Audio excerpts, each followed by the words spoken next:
All right, hello everyone. This is FGC at UCLA's Collegiate Bruin Battle League, Season 5 being held for KO15. You are now watching match day number 3 of round number 2 of this league. For those of you that are unfamiliar with CBBL, Collegiate Bruin Battle League, this is a seasonal league that we run for a multitude of fighting games, and this season happens to be for KO15. In each round, of which there will be 3, players will battle each other in a semi round robin fashion. It's similar to Swiss. Each of the matches will be first to 3, and the results will be recorded so that we can collect these and form a round-wise rating. We'll be using the Glico 2 system for these ratings, and at the end of these 3 rounds, we will tally up these ratings and use this for the seeding of our final round. This final round will be in the form of a double elimination bracket, tiered by, or grouped by each tier, so to speak, of our final ratings, and these players will vie for basically the title, and we'll have some special prizes courtesy of SNK, and again, thanks to them for supporting this league through their esports support program. So yeah, that's the net of Collegiate Bruin Battle League. So for match day number 3, which is going to be the first match day for round number 2, here are the matches we've got. This is the first set of matches that we've got for you guys today.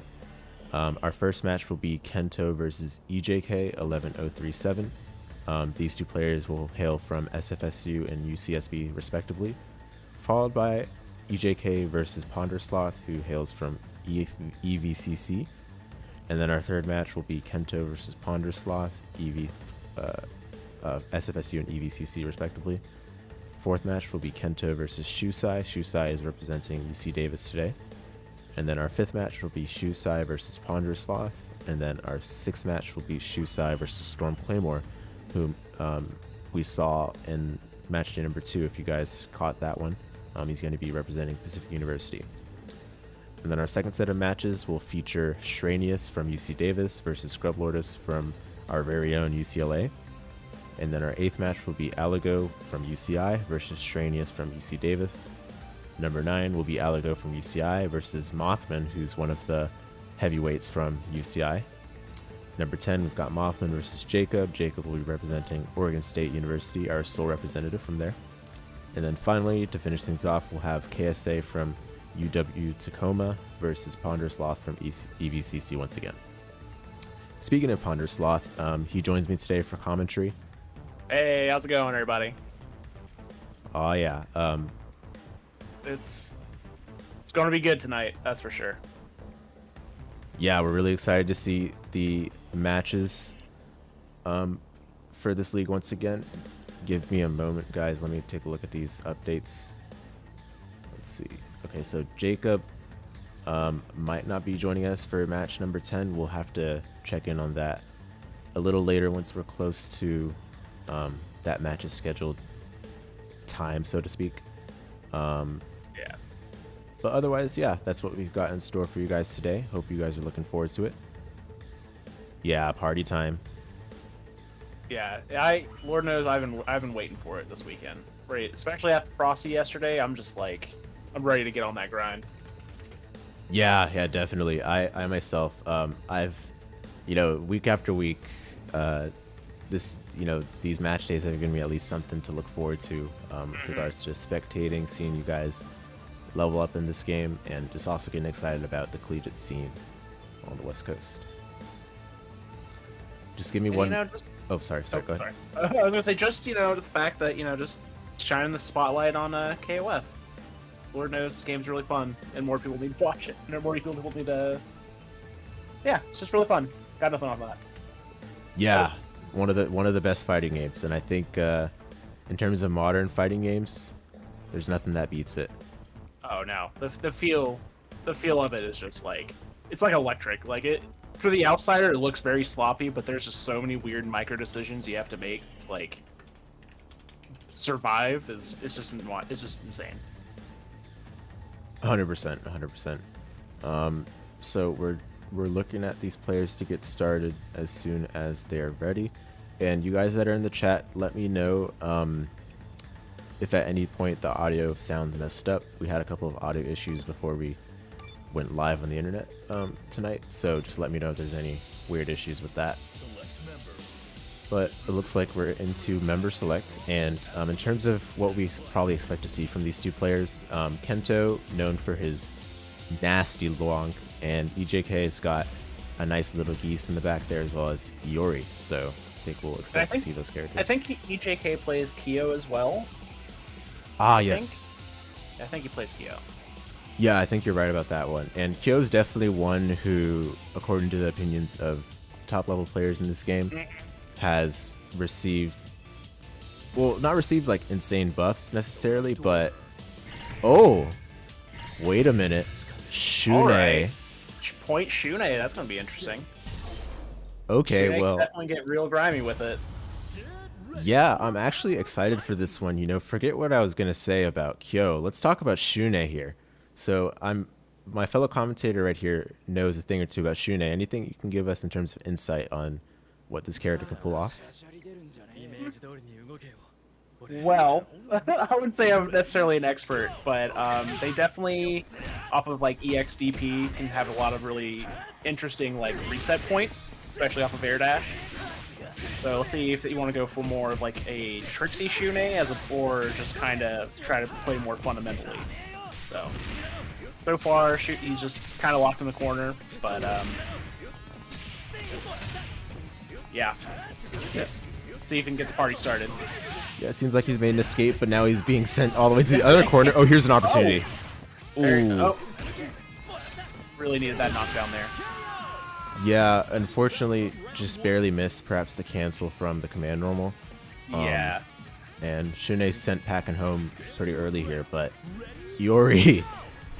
Oh, Yuri can make it happen. 2 bars. Prime time, baby. Yeah, this character, even with 1 bar, has massive damage this patch. Mid-screen or corner, it really does not matter.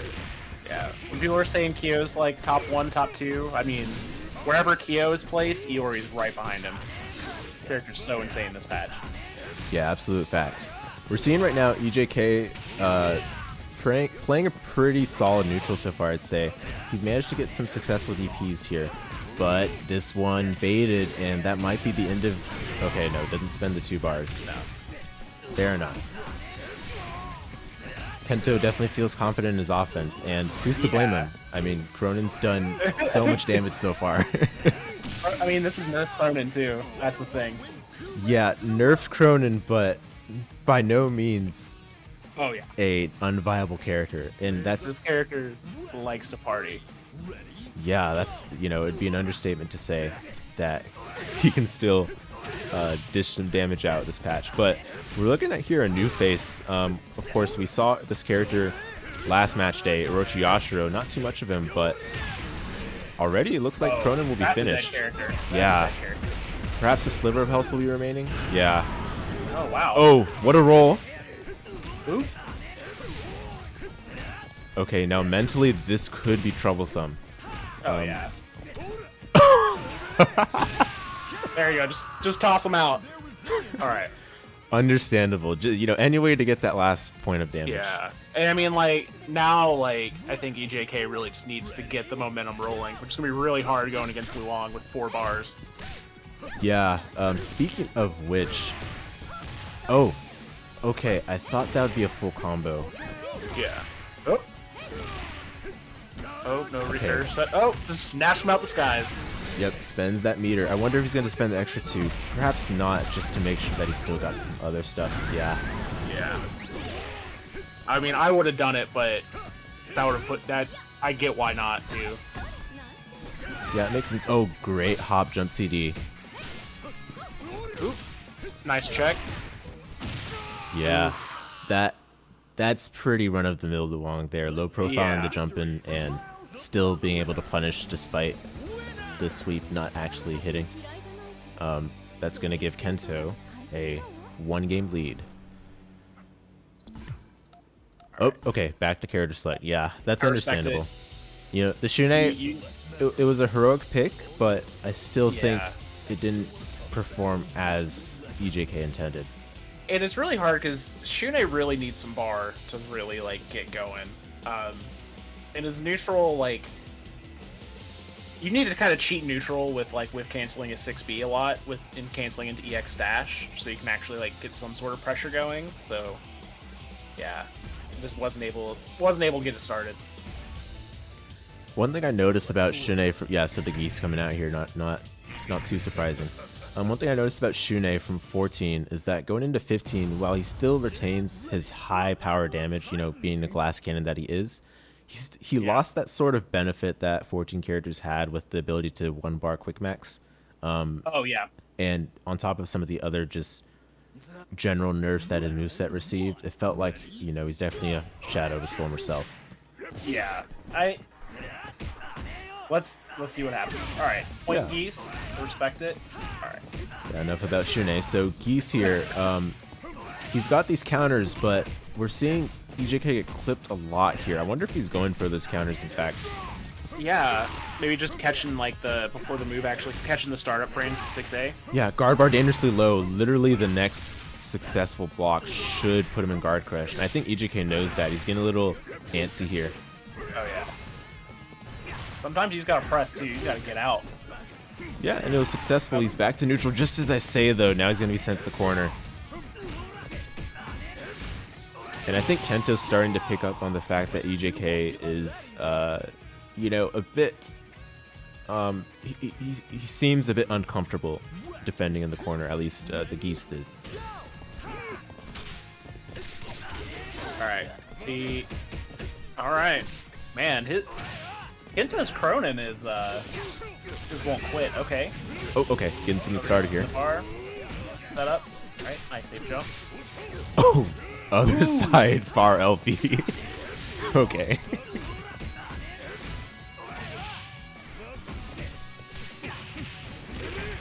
Oh, what a press. Yeah, there you go. All right. Yeah, you just gotta believe. You gotta be like American Naruto and just believe it. You know what? Very true. I mean, Iori himself's got a sort of Naruto run. We can see him embody the spirit of Naruto in his movements. Nice block.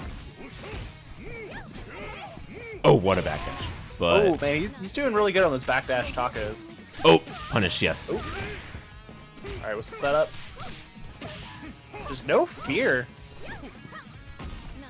We have a lot of stray hits from Kento leaving damage on the table, but gets the low-profile crouch B, just as I say. Oh, that's that character. All right, oh, Yashiro. You know, at least Yashiro's coming in with 5 bars, so this should be a good chance for EJK to show what he's got. I'd like him to see some more shadow strikes just to like get through that like on that fake pressure essentially. Yeah. Fake pressure. Oh my goodness. We haven't seen that cross-up pinwheel just yet, but oh, it's always a threat. Oof. Yeah. I'm gonna drop. Oh, meanies. Oh. Okay, a bit of a scramble here. There you go. Counter climax. This is, yeah, that is gonna do a chunk of damage and gets an Oki setup if he wants. Okay, overhead. Oh. Okay, nice Okuchi. Ooh, no catch on the roll. Trying to go for a throw or something. Yeah, it's likely.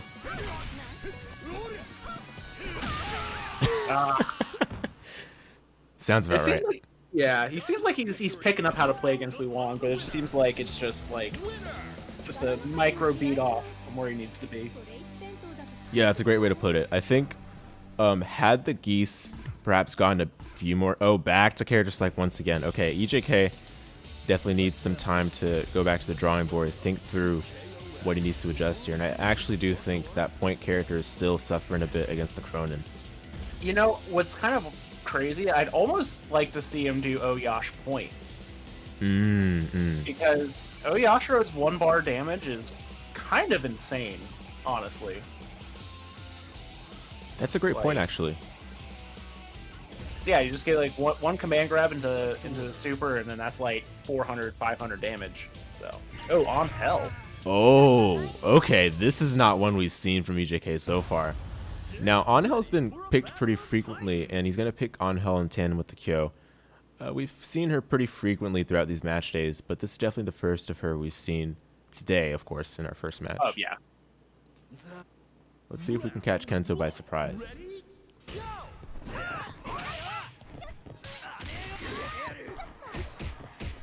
Kento's still showing no signs of stopping with this Krohnen. Oh, just business as usual, alright? And Ángel has notoriously poor defense, but finds a way to get the defensive throw. Who needs defense when you just mix them up? Yeah, facts. And actually, he now has Krohnen on the health deficit, but just as I say. Yeah. Oh! Ooh, punish that! Ooh, nice block from the cross up. Yeah, slightly missed opportunity, but he's staying composed.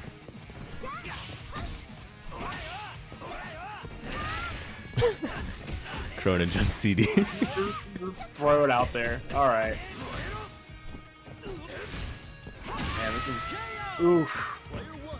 That's a good spot. 26 seconds.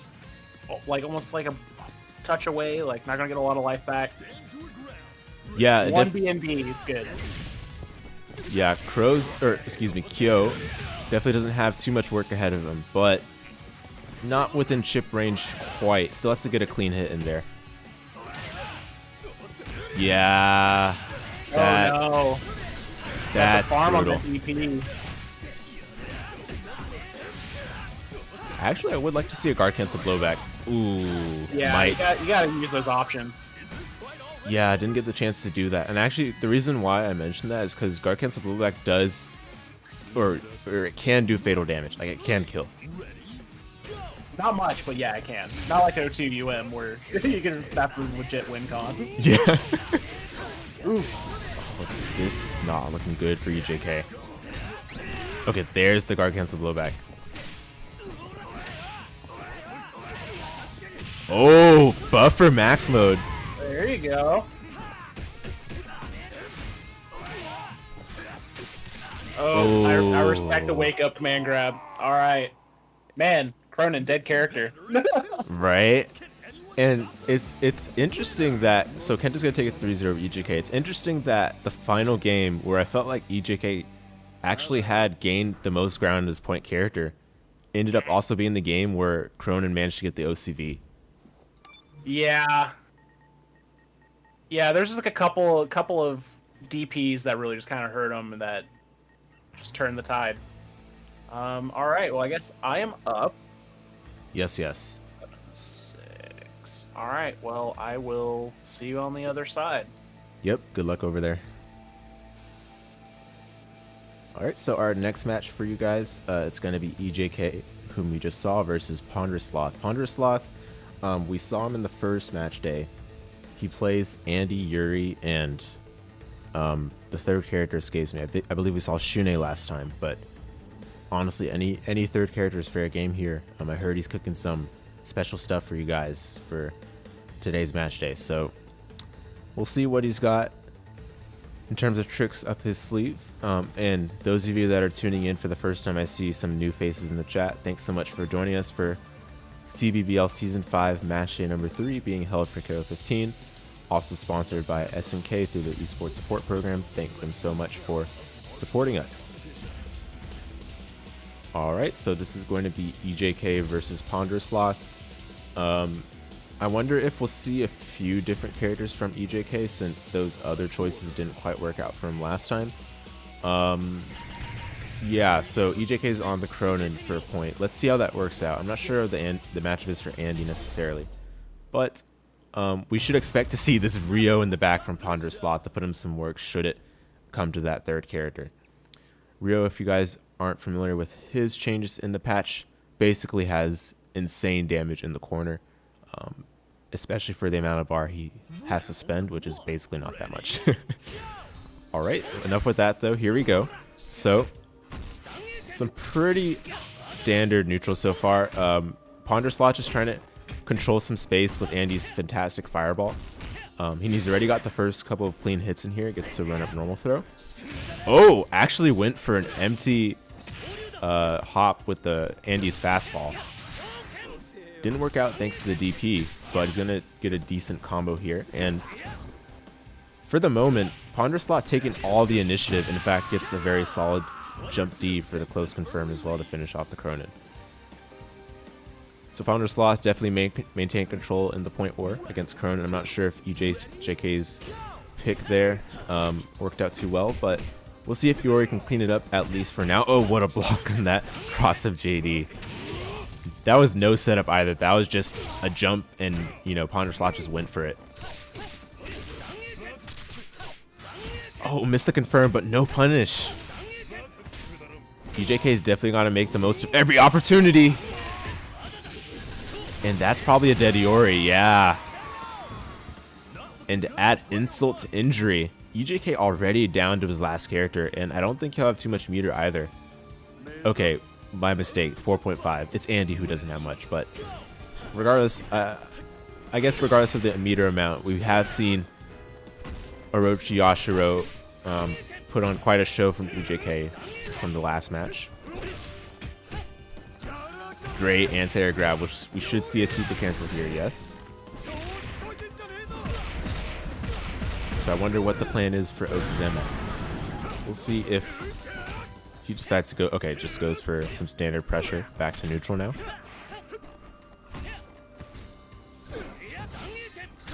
Oh, not blocking, but another miss confirmed from PonderousSloth. Fortunately, he should not be in too much trouble from that, but we'll see what the wake up is. Okay, standing overhead. EXOTG. Okay, wake up DP, PonderousSloth, understandable. Not much risk given how much health Andy has left, and I feel like Andy has done more than what was expected of him, eliminating the first two characters as well as bringing Yashiro down to a pretty small amount of health. He's not going to gain that much thanks to the heavily expired timer there, but now in comes Yuri. This character is legit, guys. This character is very, very strong, especially this patch. We'll see if PonderousSloth will take out any of the Yuri goodness here. Oh, missed the confirm again. And I can start to feel EJK really gain some momentum with some of these small but consequential mistakes that are being made from the side of PonderousSloth. But Yuri JCD, the trade will finish off EJK. So PonderousSloth will go up one game. I think EJK's got to go back to member select and see if he can find a point character that perhaps he's more comfortable with that will hold his own against Andy just a little bit more. And yeah, we're seeing him hover over the member select so far, and it seems to be his choice. So what we've seen from EJK in terms of point characters, we've seen Shun'ei. We've also seen Kyo, although I don't think Kyo was selected for point at any time during this match day so far. Oh, Chris. Okay. Okay. Chris is interesting. I think this character is in basically a so-called no future sort of position at the moment. He got randomly nerfed in this patch when he already wasn't necessarily that good. So we'll see if EJK can at least make use of the tools that Chris still has, such as his insane jump CD. There we see already it trades with Andy's sweep. But honestly, Andy's jump CD not too bad either. We're seeing that already. Great run up throw, making use of Chris' fast run speed. Yeah, there again, the jump CD's trading. I think we're going to see a lot of that this match, guys. Oh, missed the landing recovery punish there. EJK did. But so far, Chris already getting more damage in than the previous point characters. And I have to believe that it's because of these very convincing jump CD trades. But, oh, okay, missed the punish, but PonderousSloth definitely catching on to the jump CD wars and making sure to time his jump CD a little bit faster so that he can beat Chris's before it actually enters the active frames, which is where that move is the most potent. Oh no, EJK missing the landing recovery punish again and eats 40% for his troubles, and then the fast fall crouch B. This is full BNB in the corner, guys, and does it again. And that's Iori sent packing within 10 seconds. So now it's all left to Orochi Yashiro, who once again has to deal with all three of PonderousSloth's characters. an almost full health Andy if it wasn't bad enough already. All right, another other side crouch B. We've seen. Oh my! How did that? Okay. Anyway, we'll just assume that that was all as it was supposed to happen because both players just seemed to be completely fine with what happened there. All right, looks like PonderousSloth will be playing a lame game to finish this off, and the excellent full jump JD is going to do the cleanup against Yashiro to put PonderousSloth up by 2 games. So Andy, without a doubt, is a problem here for EJK. We've got to see, okay, back to character select once again. So we'll see if EJK has got any other point characters available in his arsenal. No, I'm a bit doubtful that there's a single point character that will particularly be a counter pick against Andy. I think you just got to pick the best one that he's most comfortable with. Whatever he's most comfortable with will probably be the best counter pick here. But I do have a feeling that even if we start to see the necessary adjustments, okay. Okay. So I saw the Chris and I was like, okay, no changes. But apparently, Yashiro being tagged out as well into Mai. Now, we haven't seen EJK's Mai yet before, but Mai is definitely a pretty good character. So we'll see if she'll be enough when she comes in to deal with the menace that is Andy on the side of PonderousSloth. So Chris again in the point war against Andy. I do think Chris did pretty well last time, but I was going to say I don't think we've seen the full extent of what PonderousSloth is willing to show with this Andy just yet. So, oh, okay, here we go. Oh no, that spacing nerf on Chris's 214A definitely came into play right there. We saw that it whiffed the DP. In the previous patch, that would have been a real option in terms of the RPS, but we saw it whiff there. What a Shatter Strike! Missed the combo confirmed, but it's okay. I think that was enough to just at least throw PonderousSloth off his rhythm. And despite the fact that Chris is going down thanks to Chip, I do think that he has more than done his job, at least in terms of doing a bit of mental damage to PonderousSloth. And since we haven't seen the Mai just yet, we'll see if there are any special things that PonderousSloth will start to have to be present of mind of. Okay, trade on the Riwenbu. Here's the fireball game, but again, PonderousSloth making great use of Andy's tools. Again, he hasn't really been pushed to the brink that he needs to take out these tools, but these tools are all there, and they're especially good for dealing with the lore matchup that is Andy versus Mai.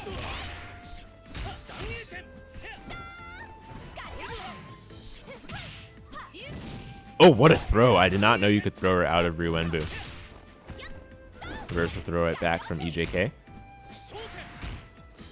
I'm honestly liking the neutral a lot from EJK, but if only Mai were on point, I think that would have been where this pick would perhaps produce more, because look, Mai is being taken out around the 25-second mark, so Andy at least won't gain too much health back, but there will have to be a couple of clean hits here from Iori in order to deal with Andy.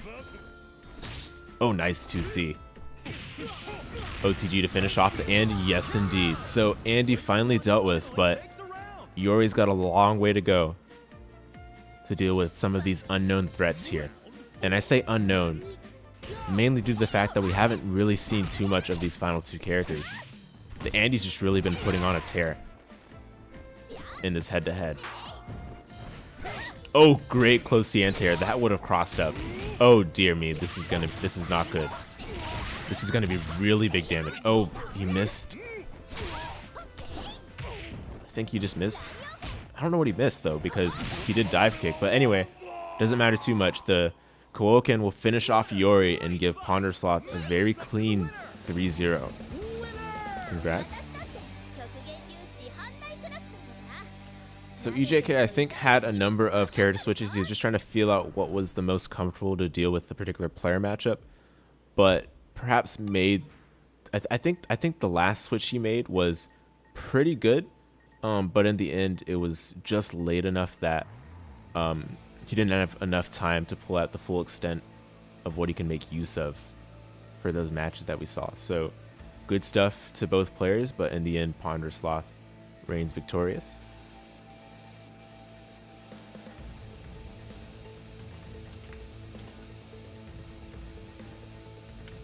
So our next match for you guys is going to be PonderousSloth once again, who's going to be going up against Kento, whom we saw in the very first match of today's match day. So this should be an exciting one for you guys. Hope you guys are enjoying it so far.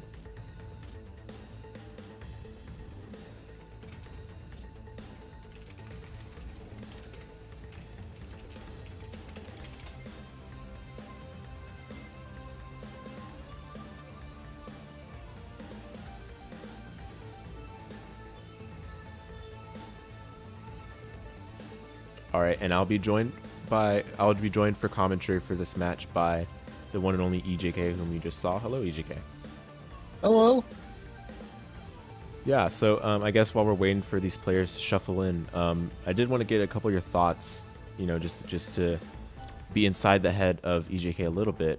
What were you like? What was kind of the idea behind these picks that you're going for in the past two matches? So yeah, I'd really love to share about that. So one of the sort of things about like how I play, and to a degree it's detrimental to my own play, well, at least like in a competitive sense, but I find a lot of fun in like fighting a lot of characters, as you can no doubt probably tell. And yeah, my performance today wasn't ideal, so to speak, but I had fun.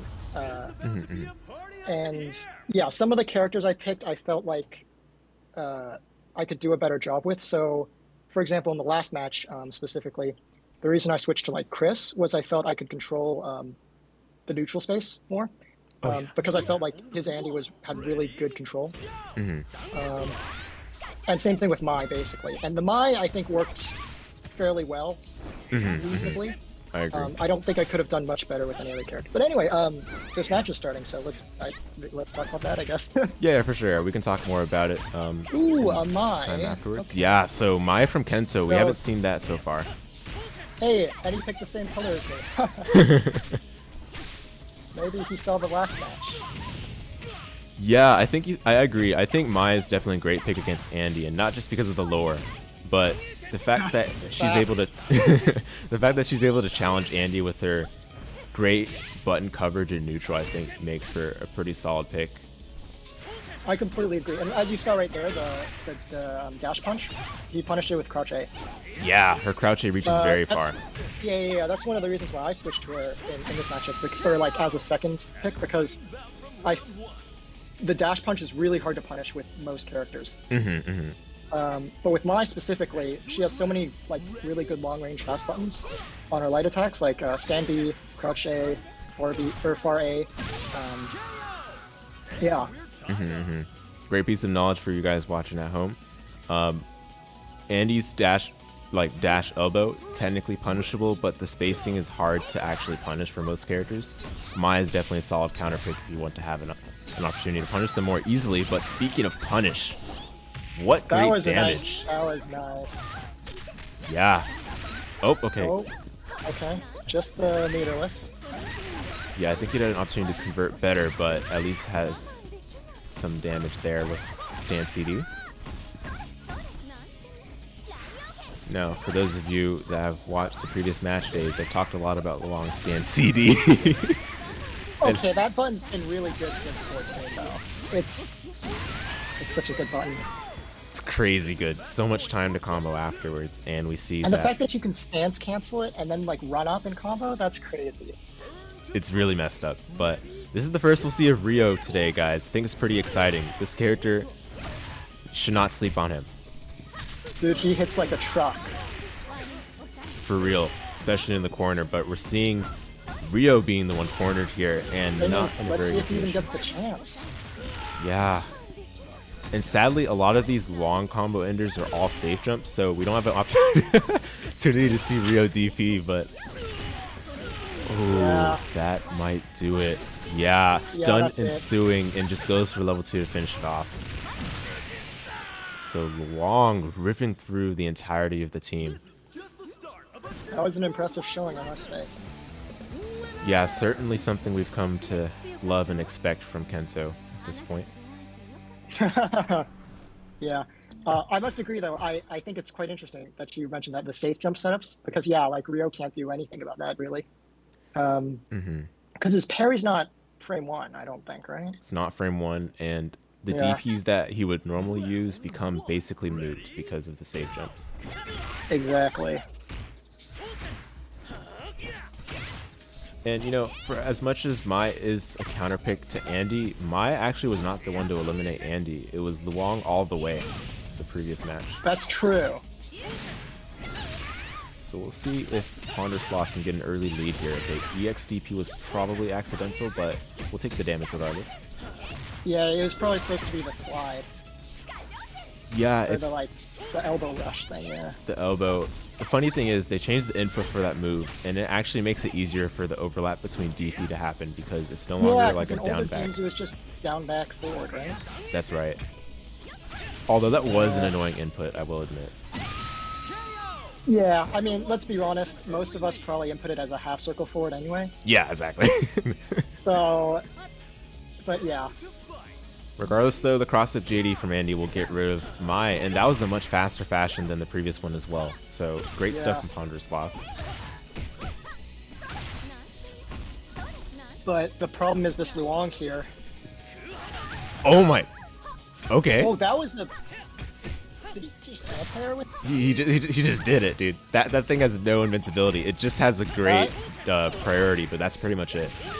Yeah. That... Well... Oh, bad sweep. Oh.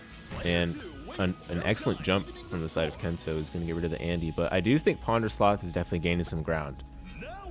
Agreed, yeah. Let's see if he's made the proper adaptations.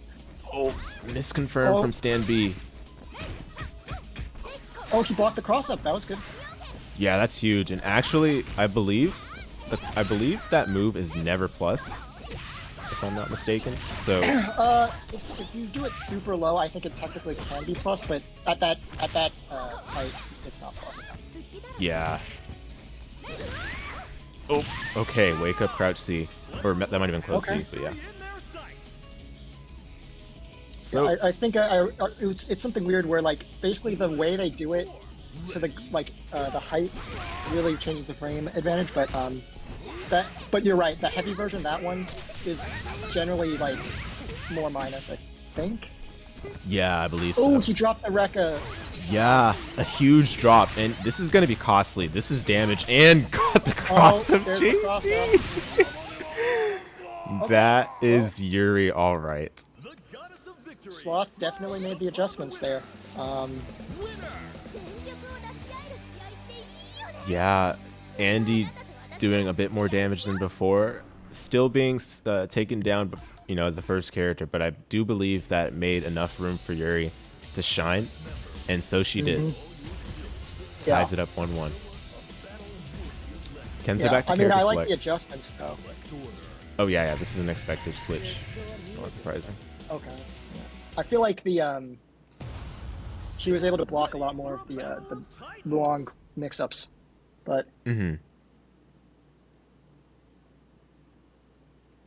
Yeah, definitely key to getting the edge in that matchup if you're able to block the crosses, which again, I think Kento's definitely been polishing that Luong. We haven't seen some of this in the previous match days, but we love to see the adjustments and, you know, changes to the game plan. It's really funny for me to see these two play because they just like completely destroyed the initial point characters. So I'm really looking forward to seeing this Andy Krohnen match. Yeah, feels like we're going to see both of them at full power, so to speak. Oh, oh, there it was. The fastball. Yeah, Andy's 2D, very underrated way of just adding to the mental stack. It's not real, so to speak. I hate using the word, but I just do want to convey how lethal of a weapon it is to Andy's tools, just because it's not something that you actually have to respect, but once you apply it with the rest of Andy's conditioning, it is a very legitimate option. Yeah. Oh, dear me. Yeah. This is big. Oh, reset. Oh, he went for the reset. I don't know. I can respect that, but I don't... Yeah, I'm not sure about it. Well, he's gonna get it.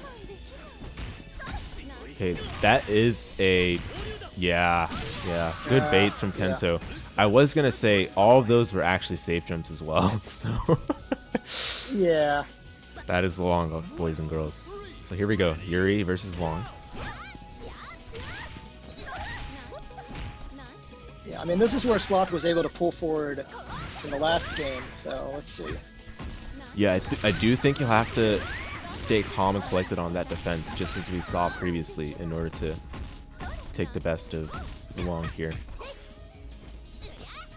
Luong's just a monster in this patch. It's crazy. Yeah. Oh, great guard cancel, but wasn't blocking. And it's a great combo from Kento. Okay. Oh, wait. Okay. Could he not extend that and kill him off that? Or Yeah. I think you just messed up, but it ended up being fine in the end there, thankfully. Because I thought he could do like one more normal spin kick, right? That's right, yeah. Another 214P would definitely have got the job done there. With JCD, definitely the classic. Oh, the trade. I believe that was close C from PonderousSloth. We couldn't see the button quite.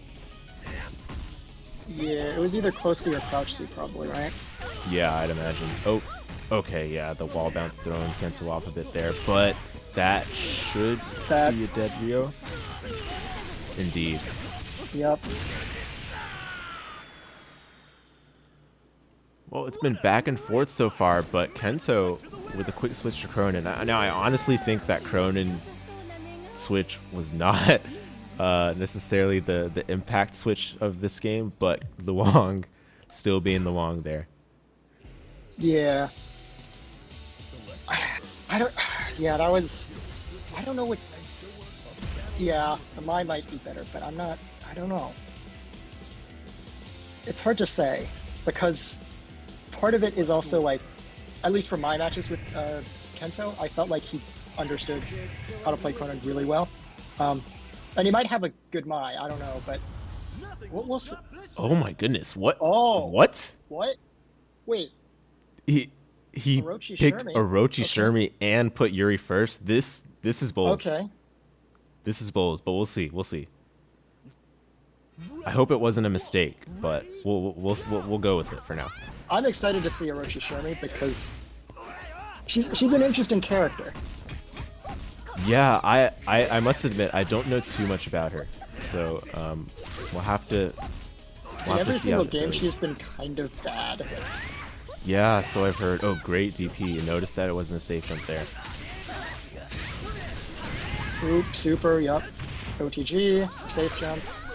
But Kento definitely seems pretty excited to get rid of this Yuri as soon as possible, and so she's down. Yeah, I don't know about switching Andy to well.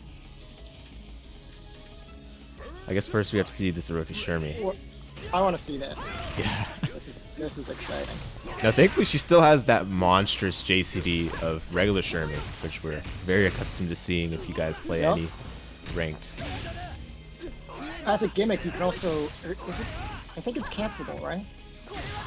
Oh, it might be You can for cancel it Orochi into a Shermie. flip kick, if I recall. Yeah, for Orochi Shermie, that seems to be relevant. Oh, misconfirmed from Kento. Those are actually punishable misconfirms, so fortunately he escaped unscathed. Oh, the throw. Trap. Yeah, I mean, this is just a hard situation for Orochi Shermie. Oh, because the thing is, Orochi Shermie's defense is pretty bad. Yeah, it appears to be so. PonderousSloth has to basically hope that he can at least create a bit of space. Okay. Like so. You got the jump C. Yeah, and comboed into sweep. Took note of the fact that it was a deep jump C and just went for the pretty safe confirm there. Appreciate that. Yeah. Oh! Risky cancel there from Kento. Oh! Oh, okay, this is the first we'll see of Shermie combos. Yeah. That was damage. Oh! Ho, ho. Oh, wait, this switch might have been... Oh! good, actually. What? 3 touch? Is this Guilty Gear? Okay, this switch... I was doubting the switch, but... I should have doubted him. The switch was good. She absolutely deleted Luong. Like, Luong was gone within the span of, like, seconds. Yeah. On What's the weird is, I thought I saw the combo meter drop when he did the jump in on Luong. yeah. So it looked like Kento just like maybe was mashing something. Maybe he was trying to reversal throw or something. But No, I think you're right. It might have been reversal shatter strike of some kind, but regardless, Orochi Shermie dealt with quickly by Iori, and now Andy's eating some of the same. This might be a cancel in the yes, indeed. There's the extension. So this should be a safe jump here. Oh, What? Did he just burn the bar? perhaps That's not what he intended. a slight misinput there, but for now, things are safe. Okay, meaty throw. I shouldn't say meaty, but throw regardless. Fireball. Kento not wanting any of this right now. RD, okay. Kento with great movement, but he's got to be careful about these fireballs, because Iori definitely not the sort of character to deal with fireballs. Oh, what? The thing is, he can EX kick DP through the fireballs, as Iori. That is, Oh, that's a great point, but he Kento takes it. fleshing it out with Iori indeed, and is going to take it 3-1. So, despite the somewhat shaky interactions there, and especially he looked vulnerable to that Orochi Shermie, still manages to close it out in somewhat of a comfortable position. You know, perhaps we'll get an idea of that once PonderousSloth rejoins our voice channel, but for now, we'll just assume that, you know, everything is cool, everything is safe, and he'll take it away with a 3-1. So, congrats. Yeah. Yeah, I mean, I was impressed by his showing with Orochi Shermie, I must say. Yeah, we'll definitely have to ask him about that. You know, not just for in terms of some of the match analysis, but also just for some knowledge for you guys that are watching as well, just in case you encounter this deadly Orochi Shermie of his. Yeah, it's... I really liked his traps with Orochi Shermie, which is kind of what she's known for in this game. Because as you saw, the fireball that, or not the, how do you put it? Is that, would you count that as a fireball? The one that goes like from the edge of the screen towards you? We're talking about Shermie? Yeah. Yeah, the EX one is. I mean, I guess it. Yeah, The other ones kind of count as fireballs, right? But they're more like, it's more like space control type stuff. Yeah, It's yeah. like traditional fireballs, but yeah. yeah. I have to say, I was shocked when you switched to Orochi Shermie, but I think you did an amazing job. So I just Yeah, Yeah. she was on my old squad. I'm trying to do characters, but yeah, my old squad was Yuri, Shermie, and Yashiro. So yeah, Here I we mean are. that worked out. That was that was a really nice switch, I think. yeah, I probably should have done it sooner, but here we are. Yeah, I really appreciated seeing that Orochi Shermie. Looks like the players up next are not going to give us any time to talk further No, on it's it for going now. Straight into it. Yeah, Ooh, a Maxima. Maxima and Haohmaru, two Ooh. characters we haven't seen yet so far today. Okay, That's- that's really interesting. Maxima, let's not talk about that for now. Let's just talk about Haohmaru. Yo, you talking about those two changes? Those two patch notes? His patch pamphlet, I guess? I don't know. Alright. You keep seeing these jump C's from the Haohmaru because it's a really good button. Yeah, really good air to ground, for sure. Yeah. And he's doing the right thing against Mai. Oh. Keeping her in. Oop. Big damage. That's the thing, like, the Mai's playing the matchup correctly, kind of, by trying to space him out, but the second Haohmaru gets a hit, it's... Yeah, that's the thing. Is like when you're playing against Mai, you don't want to play her game. You want to make her play your game. Like you want Yeah. to play her game, you want her to play your game. I agree. Both of those starter characters, the point characters, though, look pretty good all around. Oh yeah. Oh, yeah, a little slow, but... Yeah, it was definitely an audacious punish attempt. I think had it been a bit closer, it might have worked. No, I respect him trying to punish her fireball with a super. Ooh, misinput. Or maybe just combo unfamiliarity. Well, the DP will take it. Yeah. Oop. I just realized I wasn't watching the shared screen. I was watching the YouTube stream.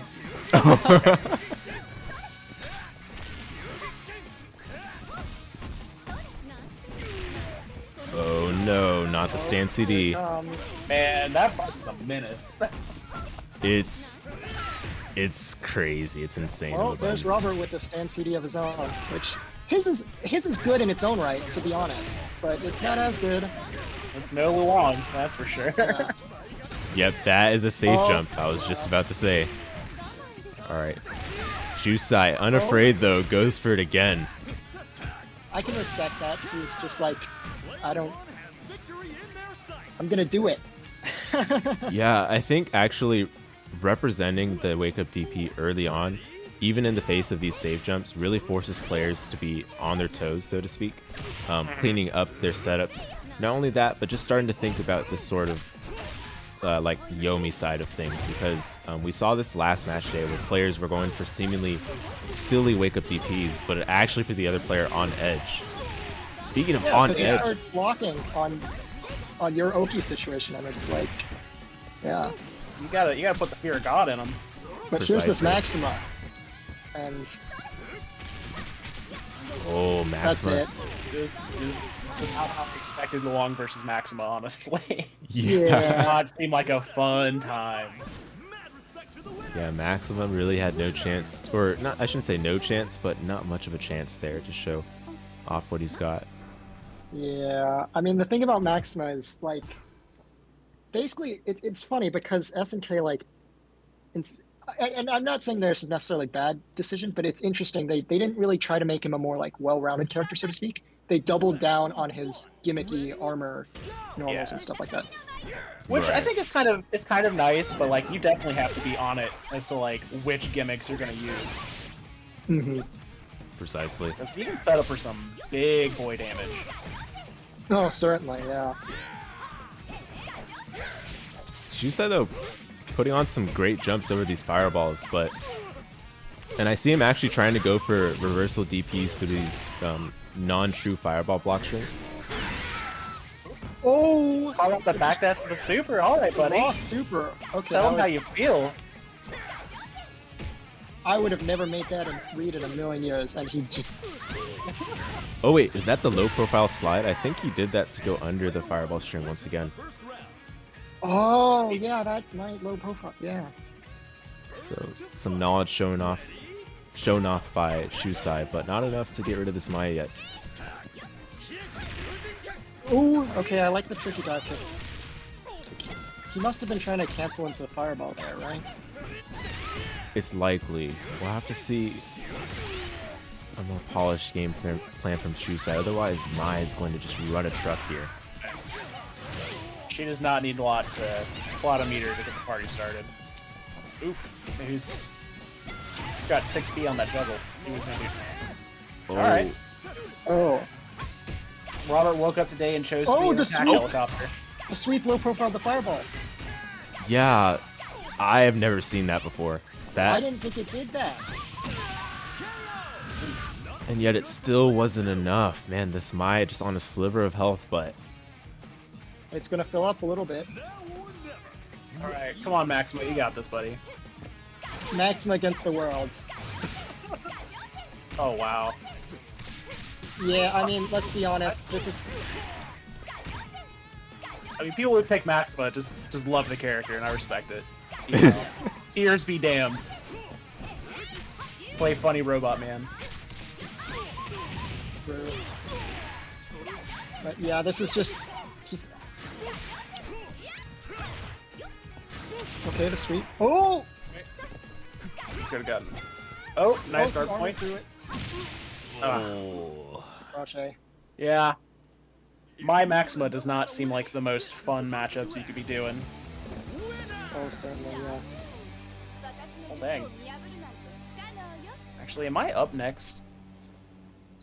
I believe so. Let me check the schedule quickly. Yes, you are. Yep. Yeah, I'm playing him. Okay, well, it's been fun. I'll be back.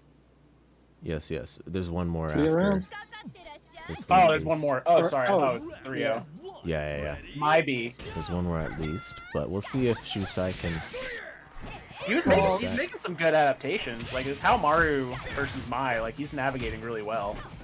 There was the slide to get under the fireball, like you said earlier. Yeah, and once again, I think we're going to start Yeah. seeing Kento be a little bit scared of these should Shuusai present this Yeah. option consistently.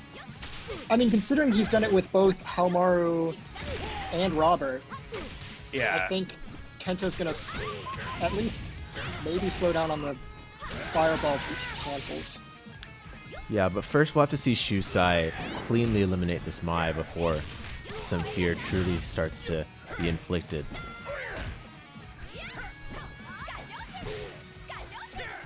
Okay, there we go. There we go. Yeah. All right. Oh, trip Get him, guard. man. Okay. There. Sweet. Hey. All right. Got the point war. There's the adaptations. Absolute facts. I think Shuusai just took a moment to sit back and reflect on what was working from the previous two matches and made use of them for this one. Now here's this Luong.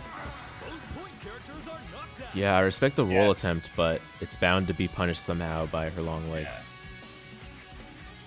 And honestly, I think on this team, Luong is definitely the problem character. Oh, 100%. Yeah. Oh, that. He was trying to catch a backdash or something, or I don't I know. think he was trying to do like walk up fireball, but maybe he like did half circle. Oh, got hit by the buffer. Uh-oh. Yeah, like he didn't do a clean quarter circle. He did like half circle, maybe. I don't know.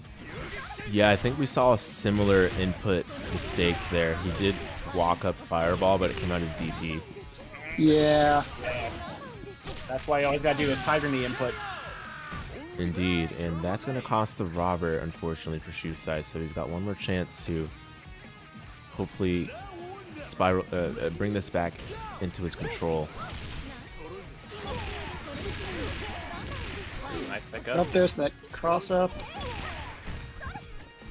That's safe. Oh, no, that's not Unfortunately. gonna. Yeah.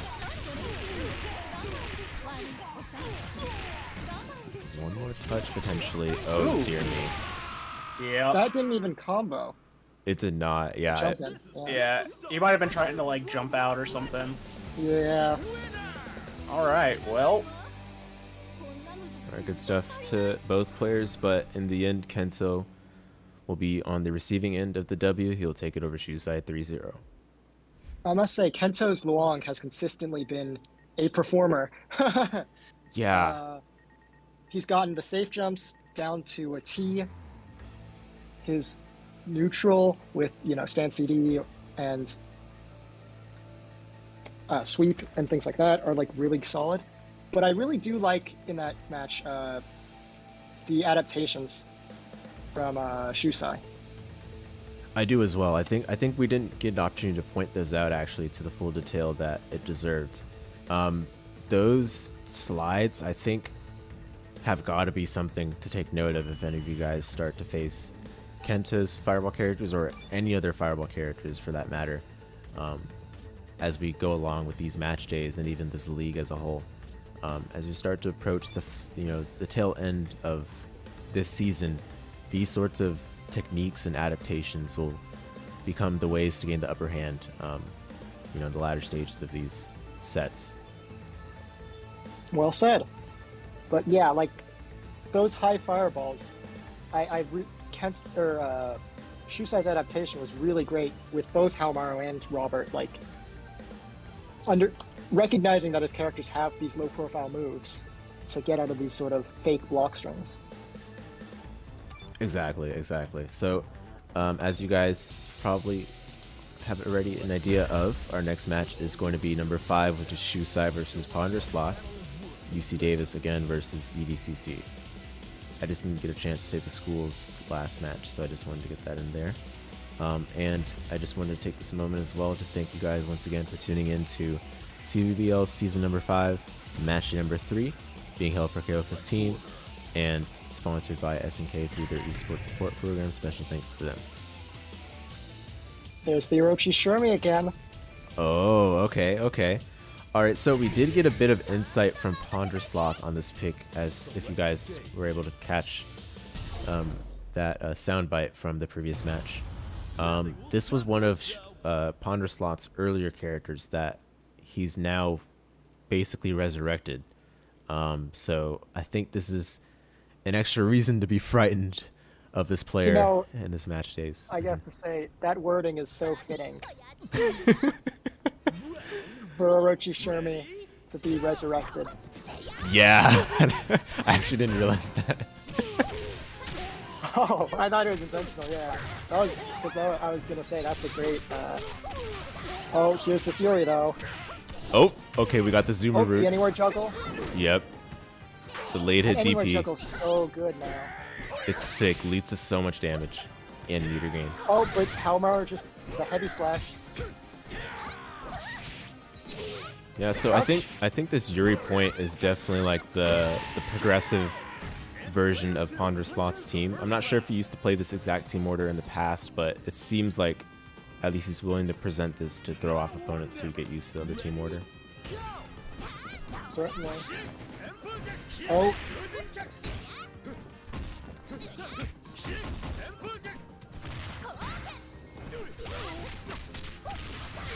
Okay, crash B Yeah, confirmed. you might have saw there the Robert Tatsu. His light one's reasonably safe if like spaced out. Yeah, and especially against Yuri, who doesn't have the greatest range buttons. The buttons are very historically stubby, so I think it's perfect against that character. But unfortunately, that was an unfortunate DP. Yeah, and PonderousSloth didn't have to put in much effort to punish that. Oh! Okay, okay. I like that punish. Oh, frame trap. Okay, okay. Maxima. Damage! Ah, missed the super cancel. And we talk about stubby buttons from Yuri, but we don't really talk about Maxima's horrendously slow normals himself. It's funny because you would think for how slow they are, you would think they'd have a lot of range. And they have some range, but they're actually not honestly all that great buttons. You know what I mean? Yeah. Especially on the defense. Now, of course, if you can manage to time it right, your Abref for those armor frames, it becomes a bit, you know, more compensated for, I would say, but it's still not the most comfortable. And as we saw there, Yuri just ran right through the entirety of Shuusai's team. It's going to put PonderousSloth up one game. Yeah, the Maxima, yeah, they basically, like, instead of giving him range for slow buns, they just gave him the auto guard, and that's... Round one, ready? It's hard to use, I feel like. Yeah, you know, KOF normals, you know, as we kind of alluded to here, they're pretty fast. And Maxima, since you're on the slow end, even though you have armor, it's just hard to time it consistently to make use of those armor frames. So, Certainly. There's the DP. yeah, great combo as well from the crouch flights and the DP. I think actually Shuusai is proven to be very... Oh, no punish. Oh. What? Okay. Well, that was That was a weird sequence. yeah. I think both players are content with moving on from that one. Round two, ready? Oh my goodness. Out the gate EX Tatsu and... Oh. Wait. That is not unusual, I must admit. Yeah, But no, I've messed up punishing that stuff. oh, the roll setup, anti-roll setup, yeah. Oh. There's the juggle. Yep. Great stuff. Ooh, okay. Oh, just a throw punish though, so he's still living. Yeah, I think he wanted close C, but perhaps just pressed his next button a bit too early and came out his throw. See, there you also saw something that was interesting. He was cornered, right? And he got knocked down. It wasn't hard knockdown and he teched it. Yeah, yeah. It's an interesting decision to do because the thing is when you're cornered, you don't actually... I mean, sometimes it's good to tech it, but like, you sometimes don't because you lose your throw involved. Right, exactly. Oh, there we go again. So PonderousSloth going more often for these anti-roll setups instead of for the anywhere juggle ender, even though that one's more damage. Just because I think he's starting to get a read on Shuusai's wake-up options. He's not really sitting and chilling as often as we might expect. He's more so, you know, trying to quickly escape these relatively, you know, uncomfortable situations. So we'll see if Shuusai starts to catch on and make those adjustments. Yeah. Round one. Ready, go. I mean, especially with like characters like Maxima and stuff, you do have very limited escape options, so it can be a little hard to break your opponent's offense. Yeah, exactly. Speaking of break opponent's offense, my goodness. Yeah. Yuri damage, and, you know, Oh, everywhere on the hello. screen. Yuri damage everywhere on the screen. That was, and he was almost stunned at the end of that sequence. Wow. Yeah, I believe that looked like half a bar for 35%. That's incredible. Yeah. Oh, missed the anywhere jungle confirmed, but Yeah. He keeps doing DPs like that, and I think it's supposed to be just like walk up fireball. yeah, you know what? I think I have to agree there. Yeah, I noticed that from the match against against Kento as well. You gotta definitely be precise with those. Flip into the punch. Is that it? Okay, one more touch. Okay. EXDP. One hit EXDP at that. It didn't even combo. Yeah. There's the throw. Player 2 wins 2 rounds in a row. Well, all right. So in comes Maxima after a bit of a scramble there. And yeah, I think Shuusai's just got to play some very solid fundamental KOF here to deal with this fireball game, because Maxima truly has a lot of trouble with this. Oh, well, he jabbed the Parsi, That he did indeed. Oh, but that looks like. Well, he escaped the corner with that BX. Ooh. oh yeah. Nice That's command right. grab. Okay, this might be a chip setup. Not looking too good for Matt. Yeah. I think Shuusai flinched a bit there. He didn't have to. He didn't have to eat that fireball, but perhaps realized too late that it wasn't favorable, and PonderousSloth will take it over Shuusai 3-0.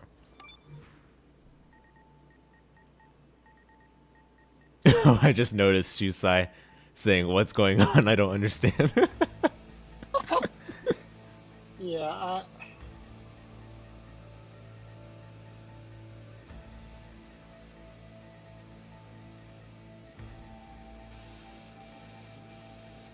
All right, well, love to see the positive energy, the positive, you know, enthusiasm for this game that, you know, at least I imagine is being emitted by Shuusai here. Because, you know, that was certainly a bit unfortunate, especially for Maxima. But I can respect the Maxima pick, you know. I think it's really cool to see, like, sort of like low-tier characters. And even if it didn't, you know, work right, you know, it's always fun to see them and play them, I guess. Yeah, exactly. You know, as long as you have fun with the characters. Hey, what's up, PonderousSloth? So, congrats on that win. Thanks, buddy. Man, Yuri point, like, you know, I was a bit of a skeptic when you first pulled it out, along with the Orochi Shermie, but it definitely looked lethal there. Oh yeah, like you don't need much to get the party started with Yuri, like, cause like her half bar confirms do about like 380 off lights, like about in the 300, 350 range. If you're like a full bar, you're getting like 400. If you get on a jump in bar and a half, you're getting like 500, 550. Like her low bar damage is just too good. Yeah, I saw 35% in the corner off of half a bar. I was like, excuse me? And that was a light starter too. That was a 2D starter. That's some messed up stuff. Yep. She's mad grimy. All right, so looking ahead, guys, we're just about on the precipice of our first half of match day number 3. On deck, we've got Shuusai, whom we just saw, versus StormClaymore, this is going to be his debut for match day number 3, representing Pacific University. Now, we saw StormClaymore a lot, actually, during match day number 2. I believe he played some form of Geese, Terry, and I want to say King was picked at some point. I don't remember the other characters he pulled out last time, but in terms of we have a Geese expert among us. EJK, would you like to bless us with your insight on this character? Well, I don't know about like Master, but yeah, I can talk a little bit about Geese. Geese is obviously, by and large, he's a neutral controlling character with really amazing like buttons. His sweep is really good. His far D is really good. Far C is really good. Crouch C is a great anti-air when they're closer. His fireballs one of the like is very interesting though. His light fireball acts like effectively a heavy fireball, whereas heavy fireball is the double Rapuken, right? Mm-hmm. Which that allows you to nullify like other fireballs, and it sort of acts like a pseudo EX fireball, but it does a lot more like startup and recovery, so it's a lot more punishable.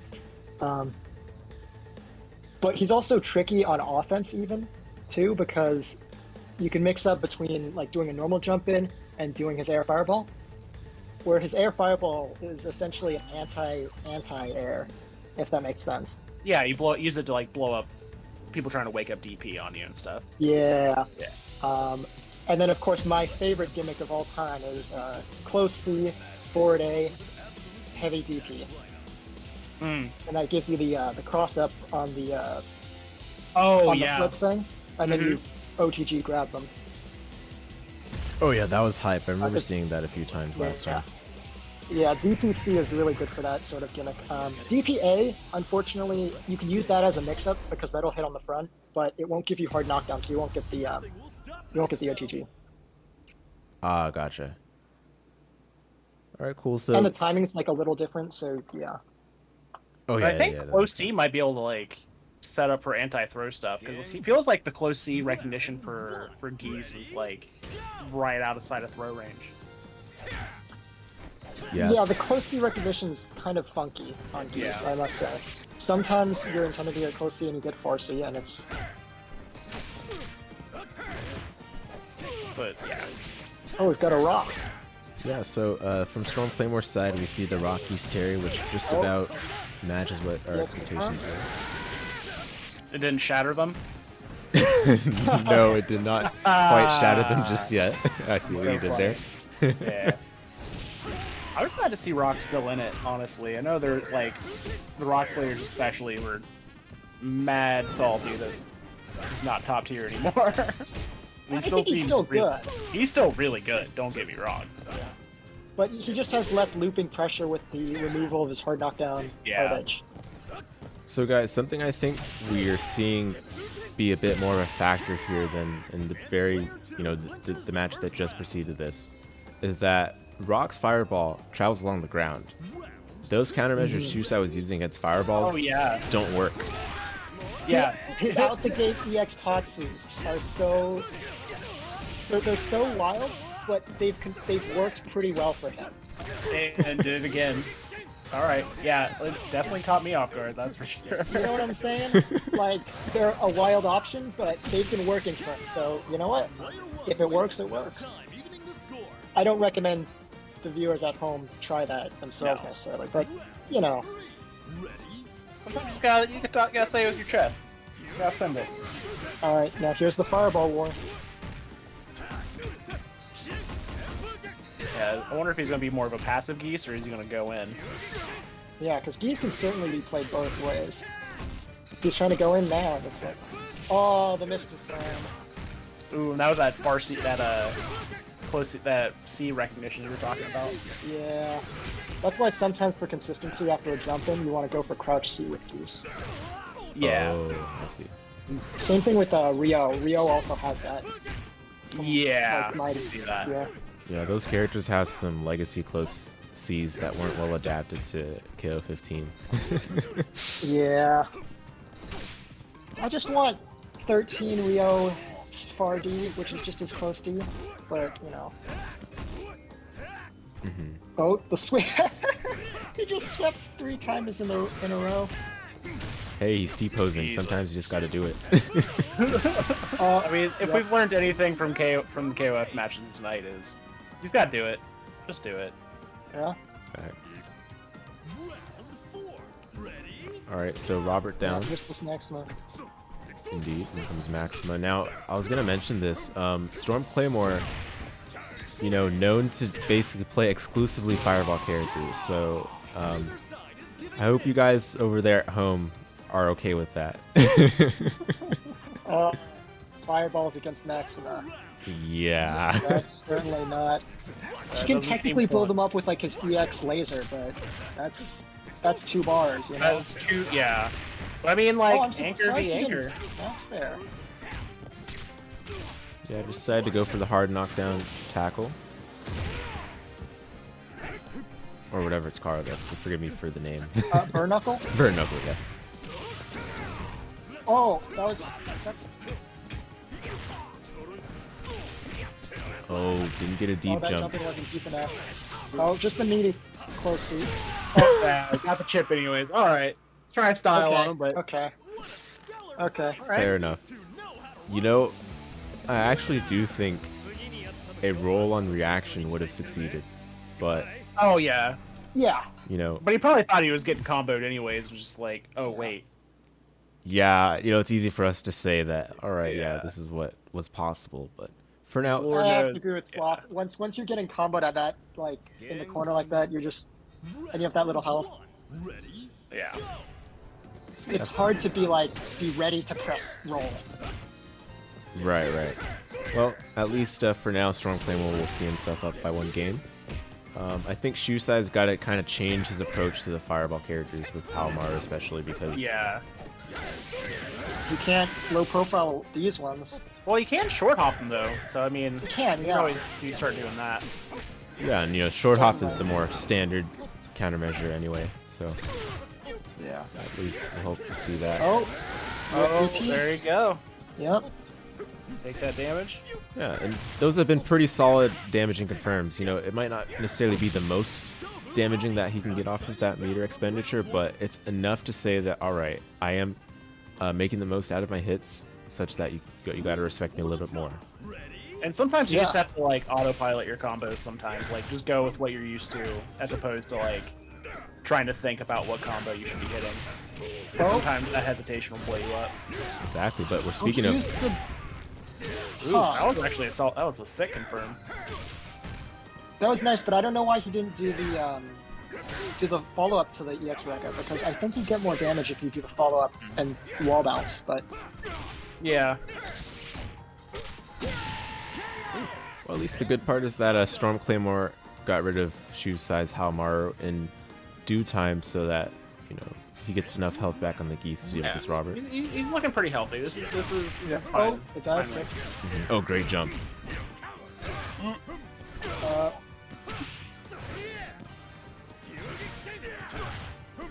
Shuusai's... Shuusai has no fear with these DPs, does he? Yeah, I feel like at least 90% of these are accidental, just because he's like sort of shuffling forward slightly before these DPs, meaning that he probably intends to do a fireball. I Yeah. have to imagine. Yeah. Or he's just a madman. Oh. Oh. You should have gone for the EX OTG to keep him in the corner. Okay. EXDP, okay. Yeah, see, you see it there. The double Rapuken just cancel out the EX. A level 2 charge. Yeah, So would the EX go through supers as well, or clash with supers? that's a Super- good question. I've never tested that, but All right, so StormClaymore down to the final character, Terry. those EX Tatsus, man. Yeah, they've been pretty successful. It's to say that it's definitely a valuable usage of Shuusai's meter from what I've seen so far. Yeah, totally. The mileage he's gotten off EX Tatsu just in neutral is like kind of crazy. He had to have hit him like, at least like 7 out of 10 times they've connected. Yeah. Oh, there's that armor. Okay, these counter wires, no confirms for them, but it's at least pretty good damage so far. I mean, look, he's already down to 50%. Off just stray hit. I will say, one thing Shuusai's gotten a lot of mileage out of Maxima, or at least as much mileage as he has, is he's done a lot of whiff punishes with sweep. That is true. And I also feel like StormClaymore is no longer content with these Fireball Wars. Oh! Just snatched him to the corner. All eyes are on the winner. Yeah, you're going on a ride. You're going on a trip to your death, says Maxima, and Shuusai ties it up. 1-1. Alright.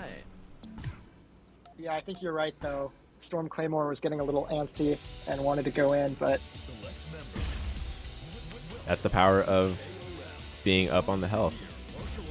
yeah. Shuusai got some early picks on StormClaymore's first couple characters, and when it came down to Terry, you know, we saw Terry do a grip of damage in the last Anchor head-to-head, but I do think just because of the fact that StormClaymore went in with the health lead, it made that much of the difference.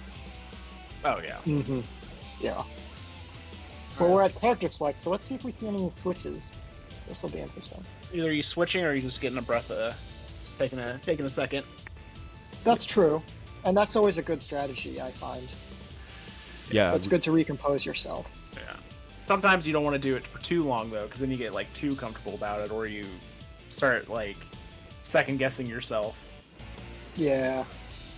yeah, and we're seeing StormClaymore take the full extent of the time allowed. And yeah, we are seeing the king. Okay. So this is another one of his picks. We've seen this actually in the previous match day where if he feels like he can gain the edge specifically in the Fireball Wars, he'll switch to this point king. Oh, but Shuusai making an illegal order switch. We'll have to call off this one. I think you might Wait, be able to switch orders Is it still. illegal? I think you can still switch orders. You can switch order when you're... win. Well, at least in official tournaments, you can switch order if your opponent switches characters or presses order select. Oh, there we go. Okay. As long as if the loser initiates order select, or Okay. character select, you Sounds should be good. allowed to order select. I think. Okay, it does look like both players are kind of at a standstill. We're gonna figure this one out in a jiff, guys. But I don't know. I don't know what this specific rule set says. If you want to, we should check that maybe. Oh, yeah. Yeah, I do believe the rules we have in place for this one is that you can't switch order or character Okay. until you lose, but knowing the official rules is good here. Since it seems like Shuusai is okay with either, but I mean, you're the one that switched, so I think it's fair to ask StormClaymore as well. Yeah. Yeah. Because I mean, it's we had an earlier issue, I think, when someone was asking why the rounds were like 99 seconds, and because the rule said technically the 99 seconds, but that's not like standard KOF. Yeah, So- okay. So it looks like he's fine with the order switch. We're just gonna bring this back to character select. So Okay. just do a reset. So one of you can just run up and punch the other until we're done with that.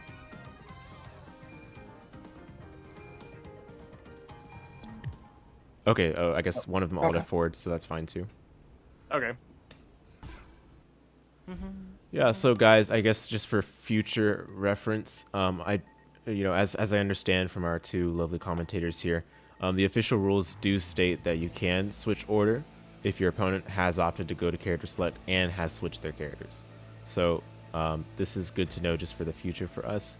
Yeah. As far as CBBL Season 5 is concerned, however, we will stick with the rule where you cannot switch order or character unless you were on the losing side of the previous game. So we'll stick with that for now just to be consistent, but Okay. it's good to know at least what the official rules are in this context.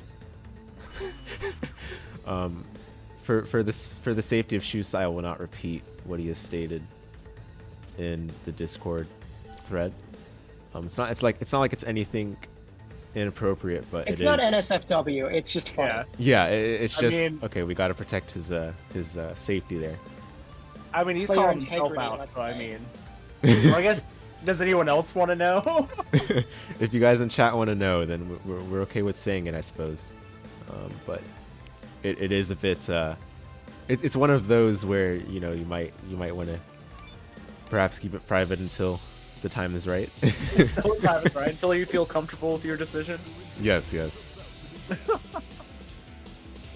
Okay, Shuusai is gonna stay the order, so it looks like that's been decided at least.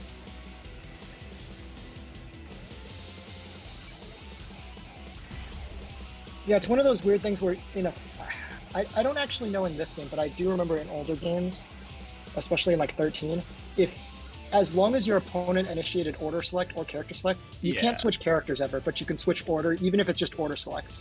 Makes sense. Because there's like this mental game, there's this sort of meta game where if you lost but do not want to order switch because of meter or whatever, you go to order select and like fake your opponent out, and they screw up their order thinking you're gonna screw up your order. Huh. That was sort of like a thing in some older games, but Oh, he's playing Shermie.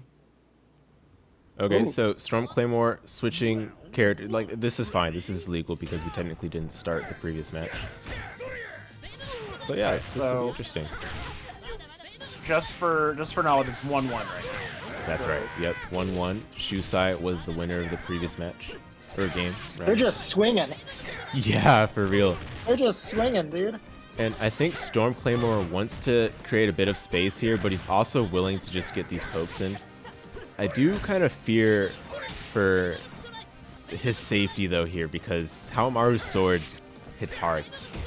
Yeah. If you're both just pressing buttons, Haohmaru's gonna. Yeah, he's gonna win that trade all day. His Every buttons day. are just gonna.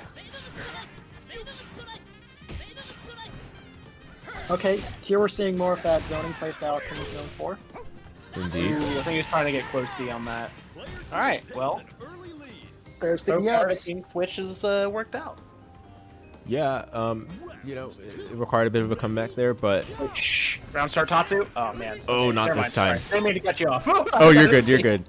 Yeah, StormClaymore's King style is interesting because King traditionally known as a run-of-the-mill, run-of-the-mill zoning character, but she has a very well-balanced set of normals that allow her to adapt to any sort of game plan presented by the opponent. And that That's stand D is true. really good at catching hops too, trying to hop away. Oh yeah, Fardy is that's the bane of my existence yeah. for sure. But Even crazier, y'all remember when King had a proximity unblockable? I do. I hated that. Andy had one too. That was a fun time. Okay, Andy, I loved that though, but I hated King because, Oh yeah. I like You just Andy. Yeah. Oh, there you go. A little bit of bias there. Yes. Oh, the grab to punish. I like that grab because he punished the bat dash off the toxic. Yeah, exactly. But so far, Shermie taking so much damage so fast, and I feel like StormClaymore hasn't made use of this meter. Oh dear. I didn't quite get the party started, but it's Yeah. fine. Yeah, perhaps just Shermie needed a bit of warm up for the matches ahead, or the games ahead. But yeah. For now, Geese coming in with full bars. This is going to be a full confirm Okay. from the jump in. Okay, see here I agree with not doing the follow-up because it would have wall bounced in the wrong direction. Yeah, that confirm would get a little weird. I've messed that up a lot, so Yeah, some great damage dealt by StormClaymore. That's the first flashes we've seen of that. just the Oh, jump in the low. The light version, so it just got free stand. They're just pressing buttons, man. yeah. Shuusai just mashing that crouch B, playing KO 14. Robert, go for it. Yeah. That's true. Robert's crouch B is very good. Yeah, the fact I that don't think it's, I've ever seen Roberts press any other button, honestly. Okay, yeah. Crouch A. oh no Robert blockable has a overhead. crouch A? Impossible.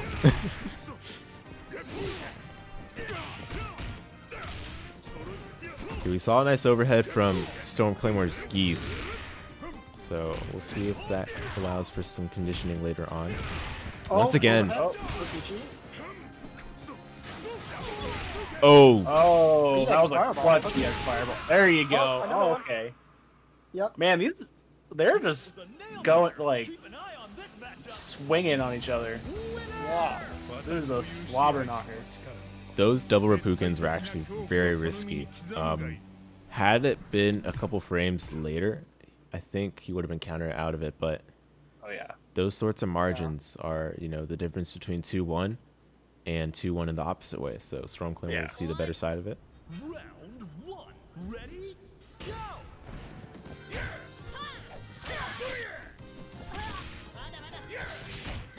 Oh, and speaking of which, I forgot to mention this when the character switch happened, but we're actually back to a matchup where Shuusai can slide under these fireballs. Oh, yeah. That's true. Yeah. Like he's been doing in the match against, was it Kento? That's He right. did that? Yeah. Just Kento. Yeah. Yeah, sort of Ooh. silver lining for Shuusai here. Another interesting thing I want to call out, which is like I've not only in Shuusai's play, but in general Haohmaru play I've seen like from footage of like even pro players is they'll do the early jump C, and when they do it that early, like it's not they can't pick up a combo, and sometimes like the opponent can like technically if they land close enough throw them out of it. Oh, yeah. Yeah, Kula used to do a similar thing when she was, you know, busted top tier.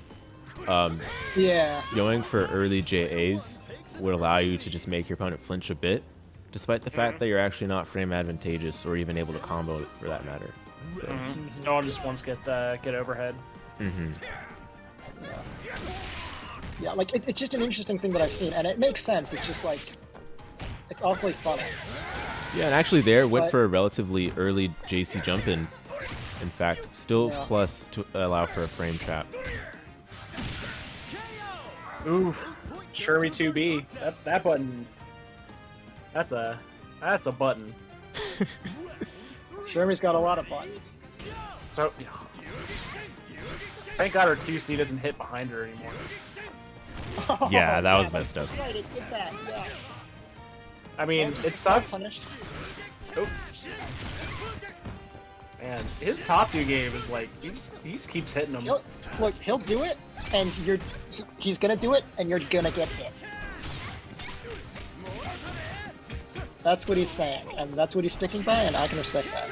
Oh, Nice what a dive dive kick. kick. Yeah, that was perfect against the grab that StormClaymore went for.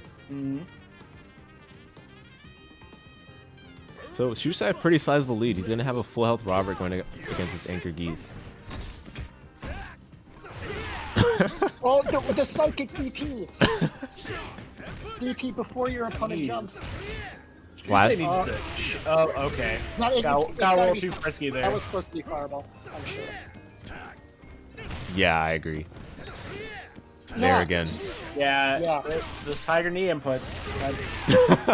No, that one was Gotta intentional get that though. down. Oh, okay. That one. No, I'm half joking. That- You know, because it Here's worked, the thing, right? some of them are definitely intentional, some of them are definitely not. Oh, so Robert does have a 2A. Confirmed. Nah, man. Run Okay. up DP is intentional when it works. Okay. Look, it's on accident if it doesn't work. Exactly. It's Exactly. It's And an if it OS. does work, you're godlike. Yeah, it's an Like, OS. Yeah. It's an accident if it didn't work out, it's an accident. If it worked, I read it, dude. Get hit, Facts. LOL. There's that sweep. Okay, I'm starting to think Maxima's sweep is actually kind of good. Or at least not bad. Oh. Oh! Whoa. Okay. Okay. All eyes are on the winner. Man, this is a close set. Truly is. And, you know, considering the character switch from StormClaymore, it might have actually sort of backfired. I'm not sure if it's because Shuusai sort of caught on to these shenanigans, but I also do think Shermie has been somewhat of a liability just in terms of output. we're seeing Yeah, from him. Shermie, you definitely need to get in, get the knockdown, and just mix. Gotta mix all Yeah. day. And if you can't get close and do that, you're in for a bad time. Yeah.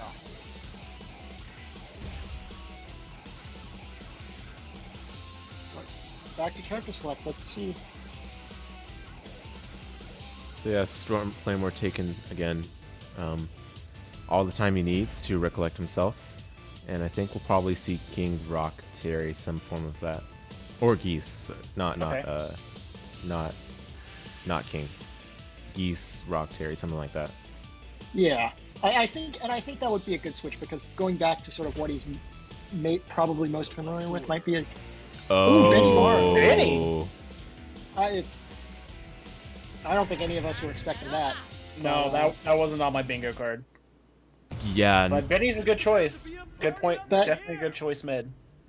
Yeah. considered for sure one of the strongest characters this patch, according to some of the high level players tier list.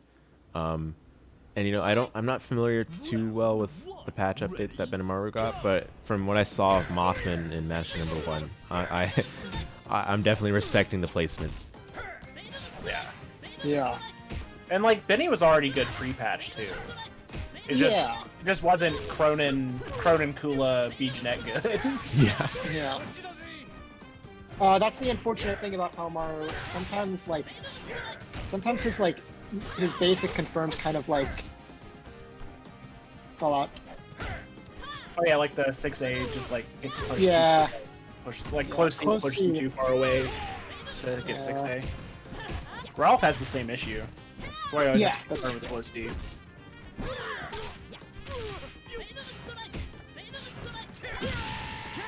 Oh, All right. just the sweep. Okay. So that was a pretty textbook king round. Mm-hmm. Round 2. Ready? Go!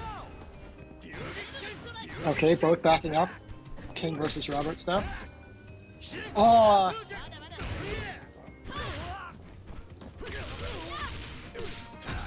Ooh, no confirm off that.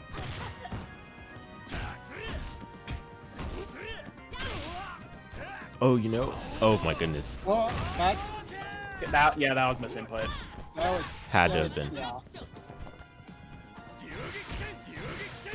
And I actually think that was EX Fireball. I know it sounds weird, but I think that was supposed to be EX Fireball. Yeah, probably. I agree. Yeah. But honestly, if Shuusai chills a little bit, he can. I mean, he can't really afford to do that now, but if he was just like tap back and chuck plasma against King, I think Robert can handle that pretty well. Yeah.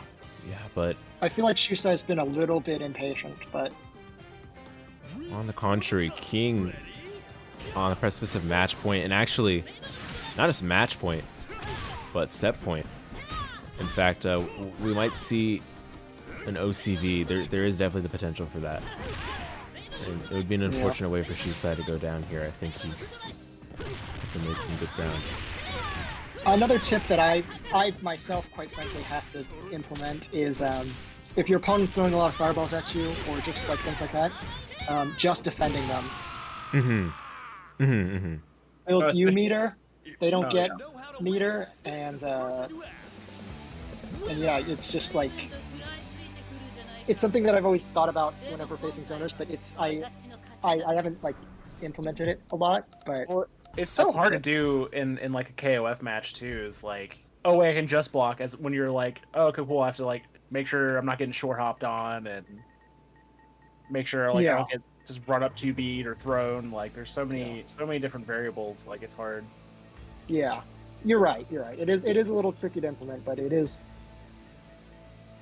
Yeah, Definitely worse. but if the person's playing a specific zoning style, Oh yeah, you know. for sure. I honestly, for the But- longest time, forgot that KOF 15 had just IBs.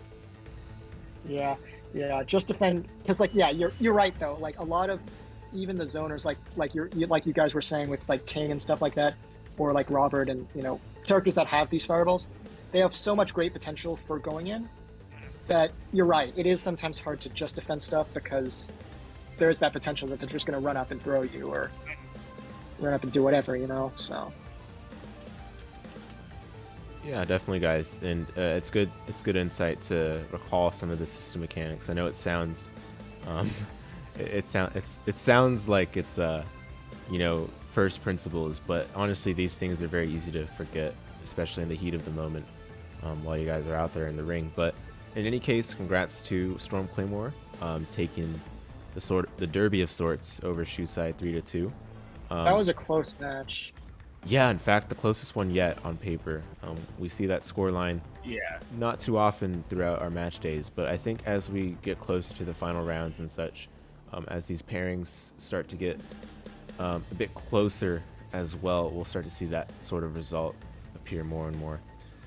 All right, so going into our second half of today's match day, you guys, we've got a very exciting head-to-head between some new faces that we haven't seen at all yet. In fact, throughout these match days, we've got Shreynius from UC Davis versus UCLA's very own ScrubLordess.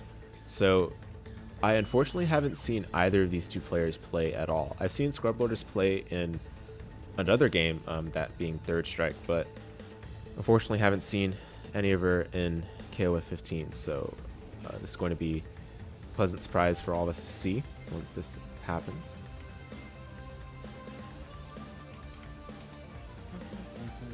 So we're just waiting for the players to file in here. I believe Shreynius was watching the stream because they entered basically right away. Yeah. Nice. Love to see it, guys. Speaking of which, thank you so much, all of you that are tuning into CBBL Season 5, match number 3 being held for KO 15 and sponsored by SNK. Thank you so much. And of course, thank you so much as well to our two commentators who have joined me tonight for match number 3 commentary. Thanks for having me. Thanks for having me too. Good to be here. Yeah. Yeah, it's been a great pleasure. And, you know, going back to sort of the Just Defend discussion, I wanted to add in a few points that I was thinking of while you two were discussing as well. One thing I've noticed, especially with characters that have got some sort of alternate way to deal with fireballs other than the traditional hops, blocking, rolling, is that they might have a reflector or a fireball negator of some sort. But Just Defending actually, you know, just in terms of long-term benefits being reaped from the fireball wars, Just Defending usually nets more benefits because the meter gain as well as the reduction in chip damage and guard bar damage really makes a huge difference. Oh yeah, especially I think guard bar specifically, like the reduction on that would, getting used to IBing things would be very nice. Because once you get guard broken, like, your character's done. You're done. Yeah. And I think the meter is also really valuable because you're not only are you building your own, you're depriving your opponent of the meter they built normally from their fireballs. Oh yeah. And if they have less meter, they do less damage. Yep. Yeah. KOF is definitely the meter game. Yeah, and truthfully, I think people sort of understate the importance of meter management, especially in a game where a lot of the defensive options, you know, while all the defensive options are extremely strong, sometimes people just forget, you know, the day one guard cancels, which, although they do require some meter, do get you out of pinches of situations. And, you know, in my opinion at least, they don't take anything away from the ability to still output damage on the crackback if you're at least able to escape those, you know, corner suffocations and such, right? Because we see a lot of characters like Krohnen who thrive in the corner, who just step all over you if you're not able to make use of those defensive options to get out. Well, and I feel like a lot of times, especially if you like guard cancel roll at the right time, usually just like a normal meterless B&B will usually get you back close to half a bar back. So it's not really like too much of a net loss. That's true. Yeah. Yeah. So. Guard cancel roll is very valuable when you're cornered. 100%. Sucks when it gets called out, but yeah. Yeah. Yeah, you know, thankfully it's got a good chunk of invincibility to compensate. For most cases, you know, while it might not leave you in terms of raw frames in an advantageous position, it at least allows you to reassess, like, you know, what button is being pressed by the opponent and whether you'll be able to, you know, use the appropriate countermeasure or take your turn back somehow, you know, with the DP or, a counter poke of some kind. Those sorts of things are good to use because a lot of people, after a guard cancel roll is successfully used, they might whiff a few buttons in the wrong side, and that's an opportunity for you to whiff punish. For sure. For sure. Alright, so we're still waiting on ScrubLordess. Sit tight, guys. Thanks for your patience so far. I guess we'll take this time to talk a bit more about maybe not the characters we're about to see because I'm still a bit unsure on those, but rather, a couple of things to have as takeaways from the matches we've seen so far. What are some things that stood out from you guys from the matches we've seen? The biggest thing is I can't stand Luong anymore. She was already good, now she got even better. So yeah, she's definitely a problem, and Krohnen, still being Krohnen and doing Krohnen stuff, like still gotta watch out. Yeah, I'd agree with that largely. Those characters are still quite dangerous. But yeah, like the interesting thing is seeing the variety of like playstyles and sort of approaches to how people, when people like press buttons and choose to do certain actions. Because like that last match, for example, like they were pressing buttons. You know what I mean? Yeah. Oh yeah. But then you see in some other matches prior, like a little less of that, so to speak. You'd see people like blocking, or like you'd see like standstills sometimes. And I feel like a lot of it is kind of like an internal rhythm base as well, like because they're still pressing buttons, but they're pressing it at offbeat times that a lot of newer players aren't going to be expecting. Yeah. So that's always a really good thing to look to kind of think about as you're playing, is like altering the timing with which you normally press buttons so you can actually like catch, just catching people. And honestly, I've just been really stoked that there's just so many different characters and teams that are like completely valid from each other. Oh, 100%. This is why I love KOF, man. So many characters in like every single KOF game. It's great. And I mean, like, what's wild is I counted yesterday, just top 8 alone, there were 21 different characters picked in top 8. Ooh, that's pretty good.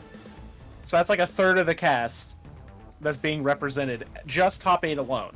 Like, don't even know about top 24, top 48, like. So the game feels very healthy and very much wide open for right now. 100%. Remember when, remember EVO Grand Finals? Same exact team, both sides.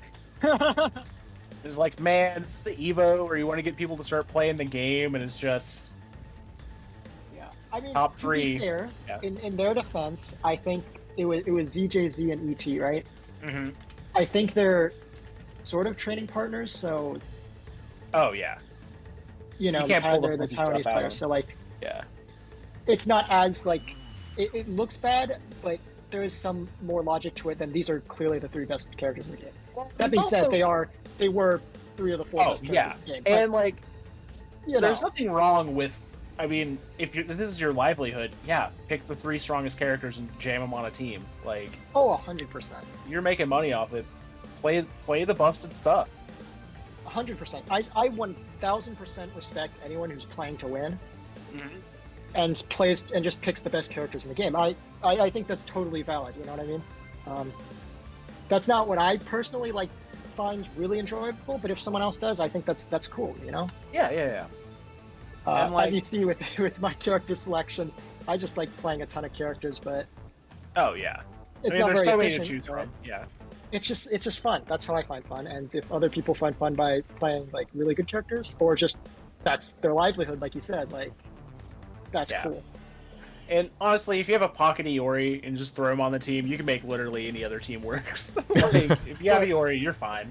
You'll get somewhere, all right. Secret in KOF, if you play a KOF game that's like that you don't even know how to play, just like pick Iori and he's like the same.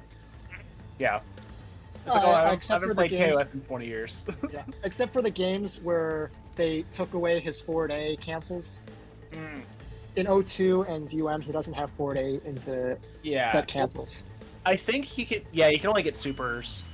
Off Yeah, them. you can get supers and you can get max conversions, but maxes are hard in those games. Oh yeah. You need hands. You need to be able to throw hands. Because you have to press max and then dash up Mhm. and then do it.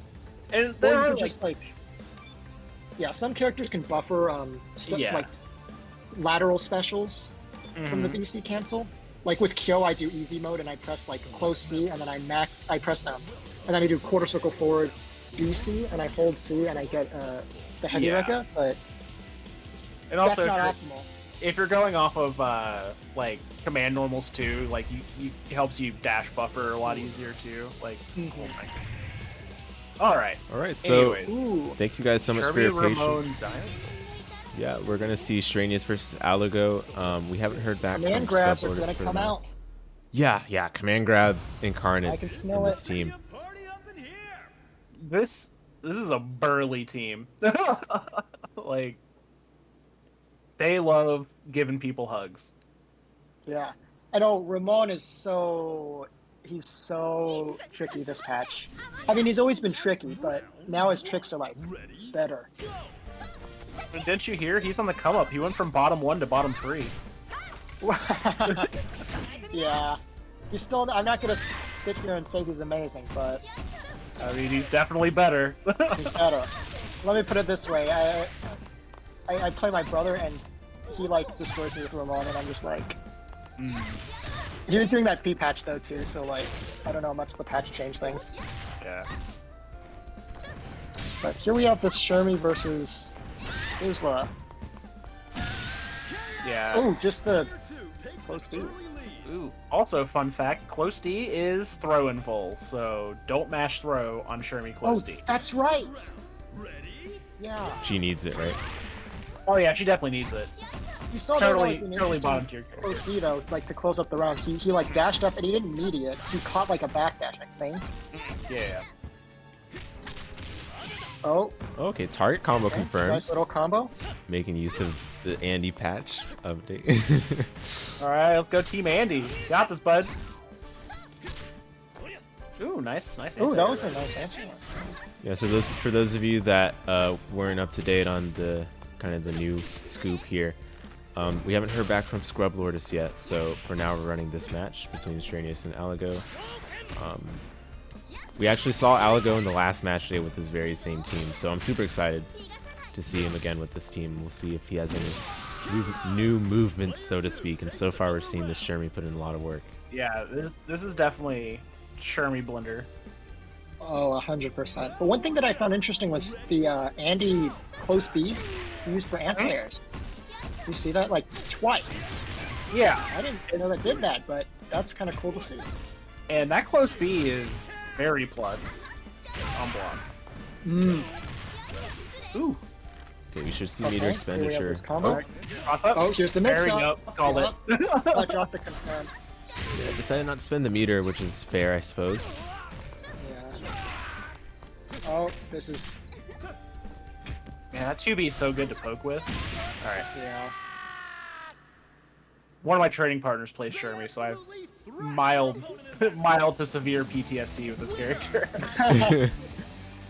All right, so Yeah. the first game will be to the way of Alego's, and in terms of evaluating sort of the performance of Shreynius' team, I didn't see much of the Isla, but it did look like we saw some shades of good things, relatively speaking, from the Andy. Once those hits were able to be Ready? got in, landed. Ooh, caught the spray cans back man grab. Yeah, I agree. His Andy was like was solid-ish against like the Shermie. Mhm. But now we're seeing the Isla is. Oh, here's the knockdown. Ooh, Okay. that was a respect. safe jump actually, but hey, doing the No DP respect. forces them to clean it up, as we mentioned before. And honestly, I feel like Isla kind of has to create space before she can start getting the wild with her air mix-ups. And she's hasn't been able to get there yet. Oh, the auto combo. Okay. Yeah, you gotta make sure to get every point of damage you can. And unfortunately, Okay. getting damage from a far-standing LP is not the easiest. Yeah. Gotta watch out for that Shermie too. That command grab is ground and goal, so it's kind of like effectively her DP. Yeah. That close D, man. Yeah. Oh, jump D beating Is this out. Andy? Yeah, Andy coming in try right it? away with the damage, and oh dear. Maybe try to throw there. Just gonna spin. Nope, no spending. Oh, that was a nice. Oh, that's unsafe. That's unsafe.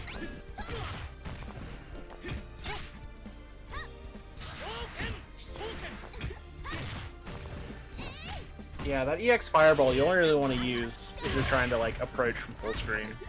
Mhm. But it's Oh, not great yeah. with Retcher. Alright,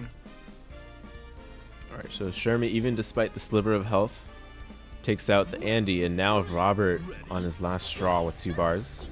Ooh, yeah, 2 bars, quite the hill to climb. I like that walk forward to get out of that situation, but. Confirm. Oh, this time no close D media, interesting. And immediately got scooped too. Ooh, nice overhead, close it out. Yeah, so we talk Alright. about respect, and I think we already see Alego, at least when the few times he's had to defend, he's willing to respect, and that's been successful for Shreynius at least. But here's this Ramón. Okay, the run grab.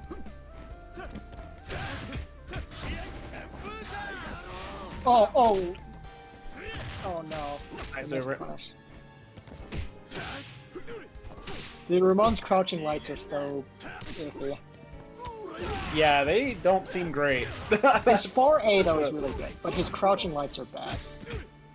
Yeah, Is far A special cancelable or? He does like this little chop, it anti-airs or like anti-air pops, and it controls like actually like in a kind of pretty good range.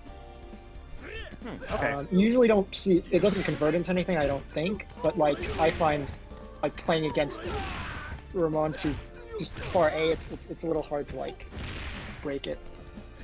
yeah, we're starting to see Alego making great use of these. The buttons and neutral Alego is using, I actually want to point out, because like they're really excellently made use of. Ramón has a lot of like these cancels, and when you combine it with his decent strong normals into the cancel, you either get plus frames or you're left at a favorable spacing to try to use the appropriate measure against whatever poke your opponent throws out in response. Yeah. And I think a recent change that this patch that really helped that was the far C is now cancelable. Yeah, that's a huge one. We saw Alego make full use of that there. Yeah, that's the move that we're talking about, right? Like those cancels were really nice. Oh, there's the cross up. The Shermie Vortex. Same side. Yep. Oh. The damage follow-up doesn't get the final touch, but the sweep. Oh, just the toe tap. Oh, not the sweep, actually. That was just crouch B. Yeah, Yeah. I'm telling you, and that 2B, you can get some stuff off of it too. Just the little toe tap.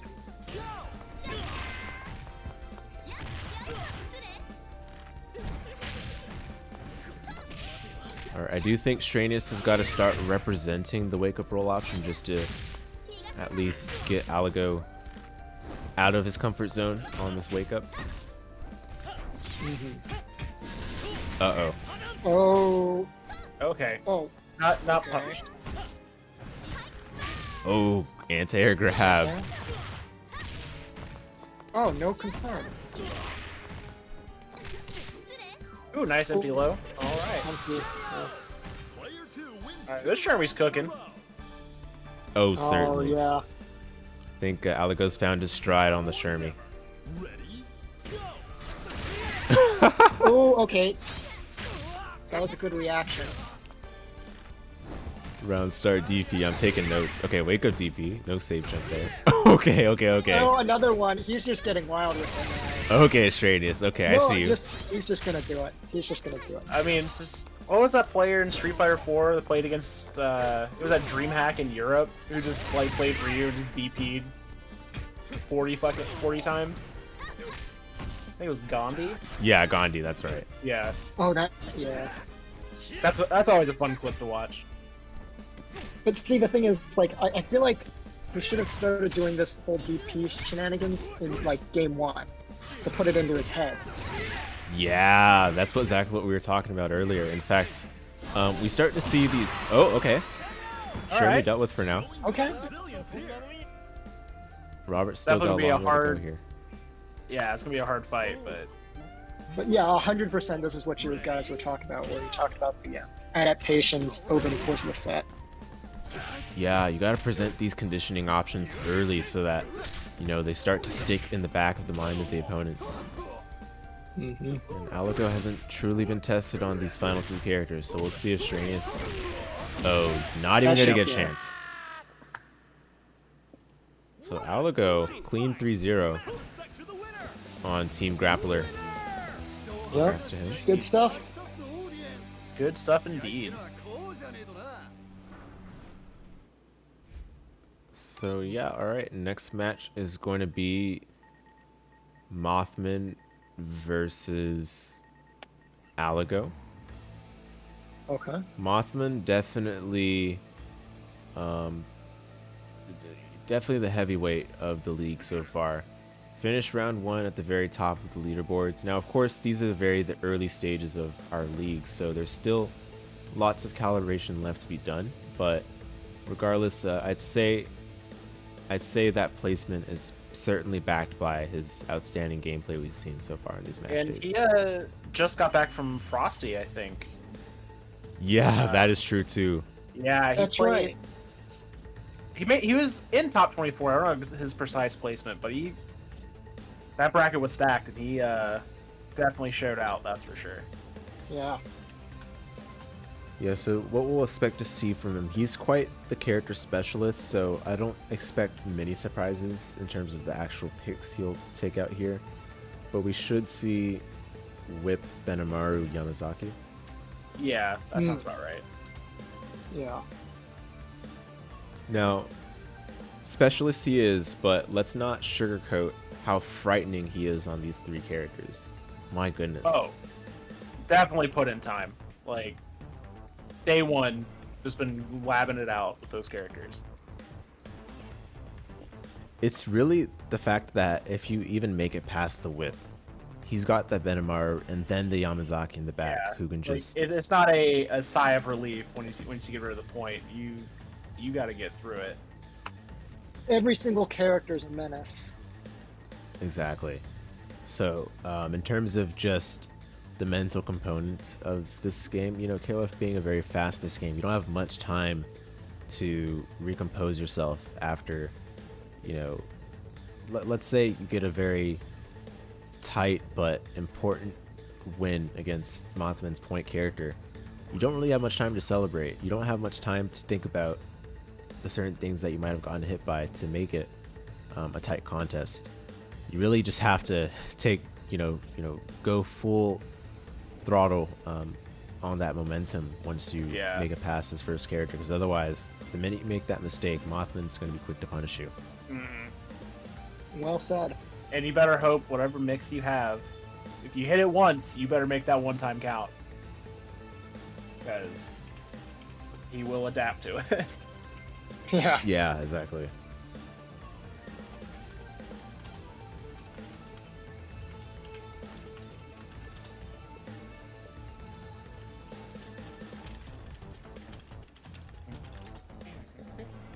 Yeah, I think what else? Mothman bodied me so hard 2 weeks ago that I was like, alright, we're going to learn Whip now. Like, I gotta see what this person does. Yeah, she's a beautiful character. I think a lot of, this Whip historically has not necessarily been one of, the A-list threats, so to speak, in the KOF metagame. but she has had some good stints. You O2 know, original, she was good, right? Yeah, O2 yeah, vanilla. Yeah. Is that what, it was O2 vanilla? It was She O2 was like vanilla. top tier in that game. Yeah, Yeah, I OG can't original. remember. Not UM. O2 or 2000. OG. Yeah. Yeah, O2 Yeah. vanilla. She was one of the strongest characters. Definitely pretty execution heavy, but he managed to master it. Put out some frightening damage on top of the excellent mix-ups as well. Well, I mean, of course, you got the Desert Eagle. You have a hefty shot. That's right. Yeah, I guess no Desert Eagle nowadays. You know, we got to keep it I mean, family yeah. friendly. Thinking about it, That's the Nerf OT Whip is no Desert Eagle. Yeah. The O2 original like meta was all like high execution. Mm-hmm. You've got Ángel, you've got Melee was Melee. up there, right? Yeah. Yeah, you've got Melee, Ángel, Whip. Like, you had to. Your hands had to be like fire to play O2 original. You know what I'm saying? Yeah, exactly. Even with like other threats, like him in that game, stomp cancels. I don't think you had to use stomp cancels as much in that game, but still. So it's a threat. Yeah, dude. You ever tried doing the stomp cancels? They're so hard. No, I can't say that I have.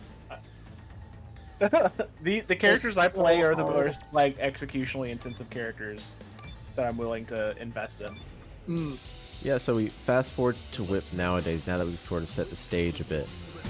She wasn't necessarily the greatest in early versions of 15, but she received in one of the patches, I think it was 1.32, a large set of buffs that really put her forth, you know, put her on the map. I think she's definitely one of those A-list threats now, especially for MOTHMAN. Oh yeah, especially after the top tiers got touched too. Yeah. I think Yeah. she's definitely going to be filling a void. Yeah, Yeah. one of the notable characteristics we should see, she has plenty of safe jumps off of a number of her confirms, so. Yeah. And you're a whip player, right? I am, yes. Yeah. So, yeah, it's great to have a whip specialist here, Oh yeah, and yeah, obviously. unfortunately, I've only played her since 14. I didn't play her back in O2, but I'm still excited to see what we've got here already starting with DP. That's what Yeah, we'll see fair. from Mothman quite often. Yeah, because that's the thing most people just want to jump round start. Exactly. Yeah. Ooh. Okay, this is big damage. It's half a bar, mind you, but it is That was- 40%. For half a bar, that's Worth good. it. Yeah. That's worth it. Yeah, this is the reward you get for landing a close heavy normal on Whip. It's fantastic. Among the best half a bar damage in the game. And we see that this matchup definitely is pretty troublesome for Shermie. Oh, the sneaky cross up. Yeah, partly because of that cross-up being troublesome for the anti-air, but also just the fact that that neutral jump JC that Mothman kept throwing out, Shermie can't really do much about it. Oh no. There's supposed to be a hurt box, yeah, but it's hard to time it where you can actually counter poke her. Oh, It's a deep jump CD. yeah, straight into the overhead as well. I don't think Alego's seen much of that, so it's definitely going to be an uphill battle from here. Well, hopefully, Mothman hasn't seen too much from Ramón, so let's see how this works Yeah. out. Yeah, so far, That's the Alego's thing. approach has been Oh. pretty calm here. It's not too bad, I would say. Definitely playing Definitely trying to pick their spots. a very patient game so far.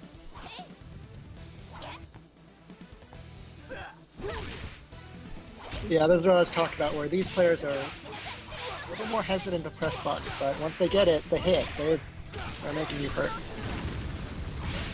There. Oh, that didn't kill? He's literally on nothing. Yeah, that... Okay, He's on punish. nothing.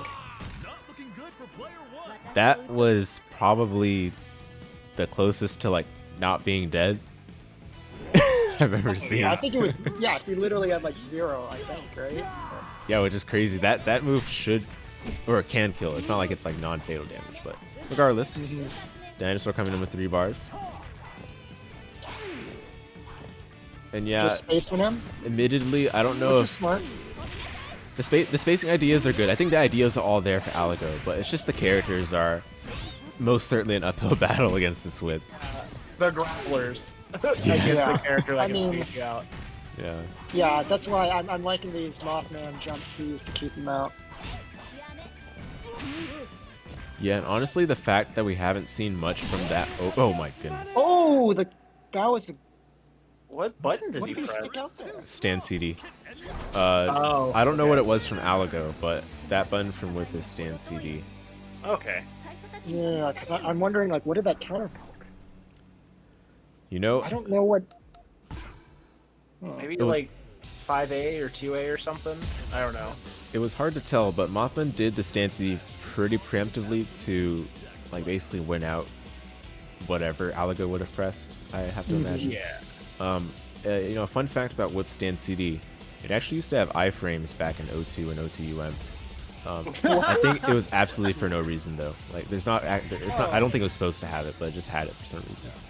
Yeah. Okay, O2UM is a nutty game, dude. Yeah. Yeah. I mean, K-Dash, Great. 9-frame overhead. That's all we're going to say.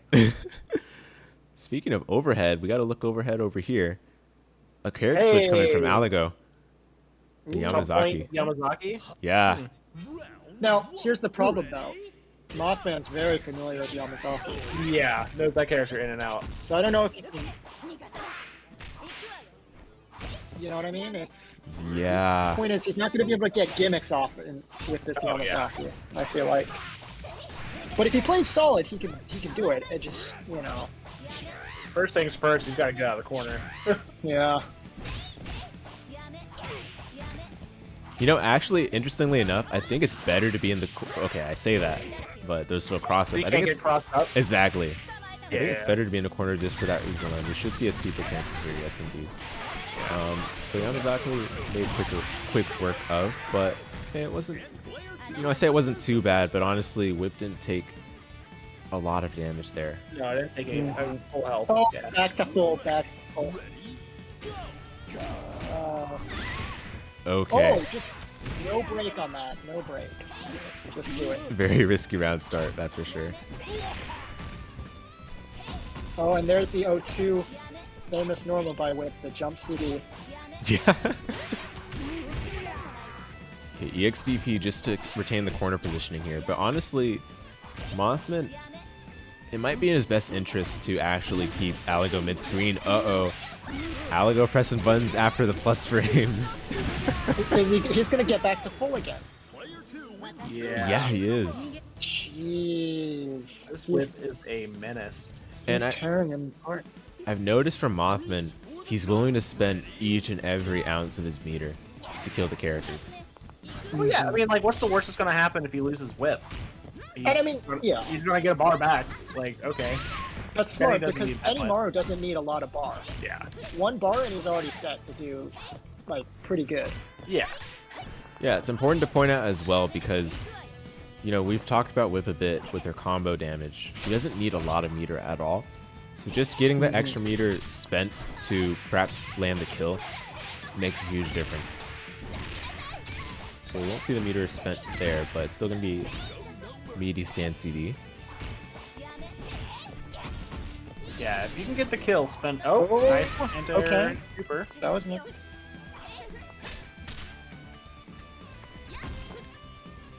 And yeah, throughout this whole set so far, Mothman's not really been playing too aggressively. He's really just been trying to get a read on how Alego responds to the numerous, you know, overloading options that Whip has in neutral. Yeah, definitely smart letting Alego hang themselves. Yeah, it's like, okay, you think you can deal with neutral jump JC? I've also got crouch C sweep. I've got stand CD as a poke. I've got this overhead versus low 50-50. I've also got a scary hop that I can just go into a cross-up afterwards. There's just so many options that Mothman's presented so far. Yeah. It's been hard for Alego to get a read And on. rotating all the options, too. Like, hasn't just been doing the one thing. Yeah, we see that re-hop here. It is the same side this time, but there have been plenty of times so far where Mothman's done a hyper hop just to get the cross-up. Ooh. There you go. I like that close A for the frame advantage there. Yeah, it's especially... Oh, nice counter. Oh, he messed. That was supposed to probably be a different version. Yeah, interesting thing about Whip's close A is that not only does it have great frame advantage, but if you land it off of your cross of JC, you're close enough to link the close C as well afterwards. On Yeah. the and then of course on block it's a frame trap, so it's pretty good. Yeah. Yeah, that was a really nice usage because he did like a cross-up jump C, close A, and then another one because that one was blocked and then the second one hit, so he converted. That was really nice to see. Exactly. Yo, so Just is that not letting combo him just breathe. meter neutral?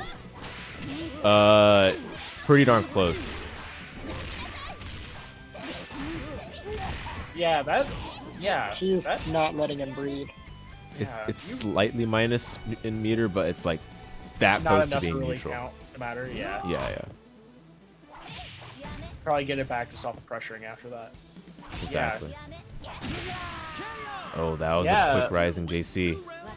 Down goes Dinosaur. Yeah, whip meter management seems like super easy to do. Yeah, you don't really need much to party. Don't need much, and you build it all back as quick as you spend it. Ooh. Okay.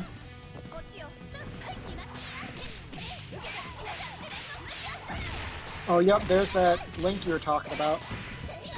Yeah, exactly. And, you know, it just allows for combos to be buttery smooth, allows for your pressure to be integrated correctly as well. Okay. Okay, he's coming away. There's the Shermie's. Misspaced the cross up. Alright. Oh, just gets hit. Reversal throw. Ooh. Okay, Alego mistiming these jumps just a bit. Ah, just as he was making Ah. some great headway on the Shermie. Mothman says no and takes it He's like, 3-0. nah, hold this reversal real quick. Yeah, so the EXDP turning into the win for Mothman. Congrats. So the next match, I believe ScrubLordess is now ready to come along Nice. here. So we'll play that match between her and Alego. Oh, Shreynius. My apologies, not Alego, Shreynius.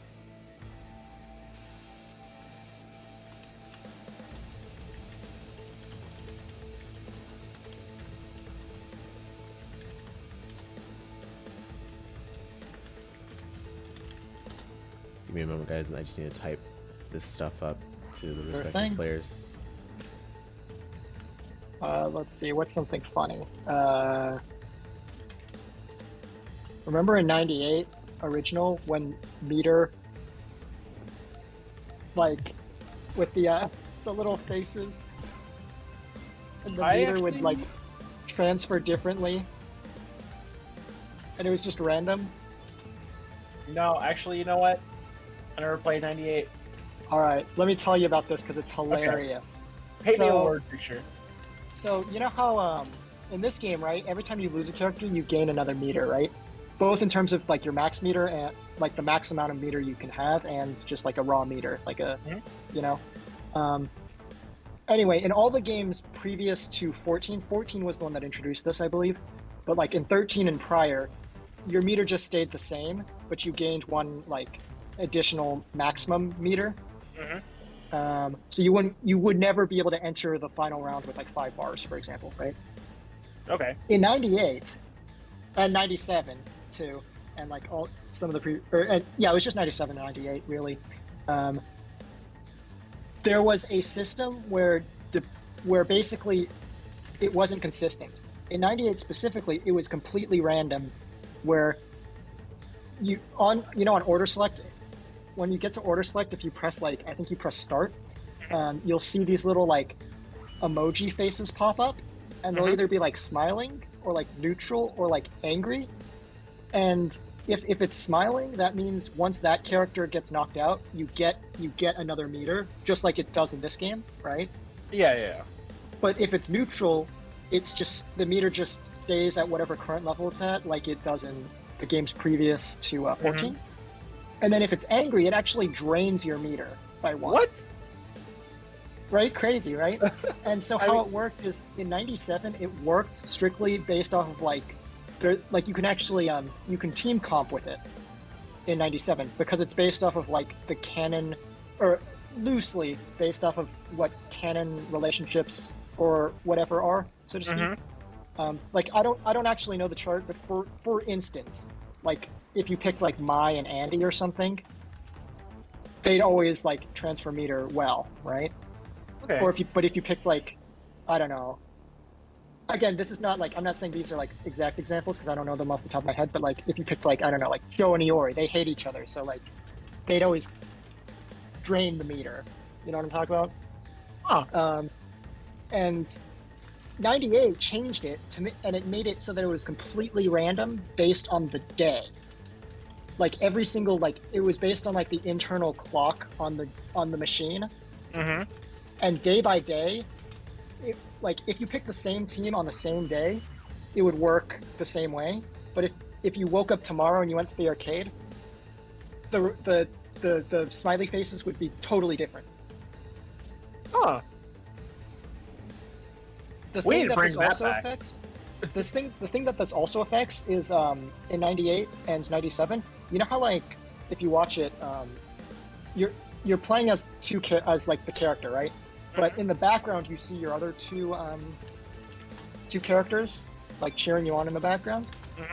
If you get like grabbed,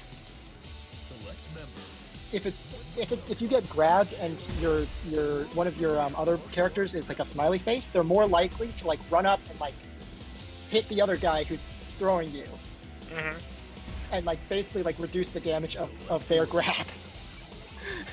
Okay. 98's a wild game. So Yeah, it is. looks like we've got both players in. Thank you guys for your patience. We've got Shreynius versus ScrubLordess. This is a match that we were scheduled to have a couple matches earlier, but For a battle of titans. A lot of Shermie today. all right, yeah, Shermie indeed. Once again, Shermie, Iori, Chizuru, in fact. So this team, you know, certainly not too far from the top of the tier list. Let's say that. Yeah. Tier enthusiast.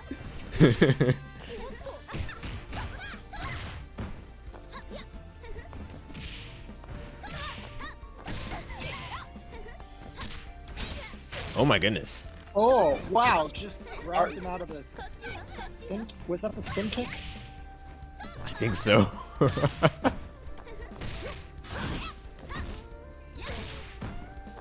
Just these sweeps coming out. Oh my goodness. Another grab. Super. Wow. I mean, that was a pretty good confirmed end to end. I think Shreynius just had difficulty getting the read on ScrubLordess' patterns there. Well, that's the thing. Like Shermie is just so momentum heavy, like almost more so like than other characters. Absolutely. Yeah. Well, her and Clark are probably like the two most like momentum heavy characters in the game. And if you can't get a read and shut it down, you're just gonna get run over. And they certainly both love their command grabs. Is that a coincidence? I think not. I love KOF grappers, man. Oh my. Excuse me? Oh, Okay. Third strike? Yeah, Third strike confirms? you know. Oh, uh-oh. Okay, DP. Wow. I mean, yeah. that was some mental damage for sure. Yeah. Yeah. Kind of broke me a little bit. Yeah. One hit 2C into the super.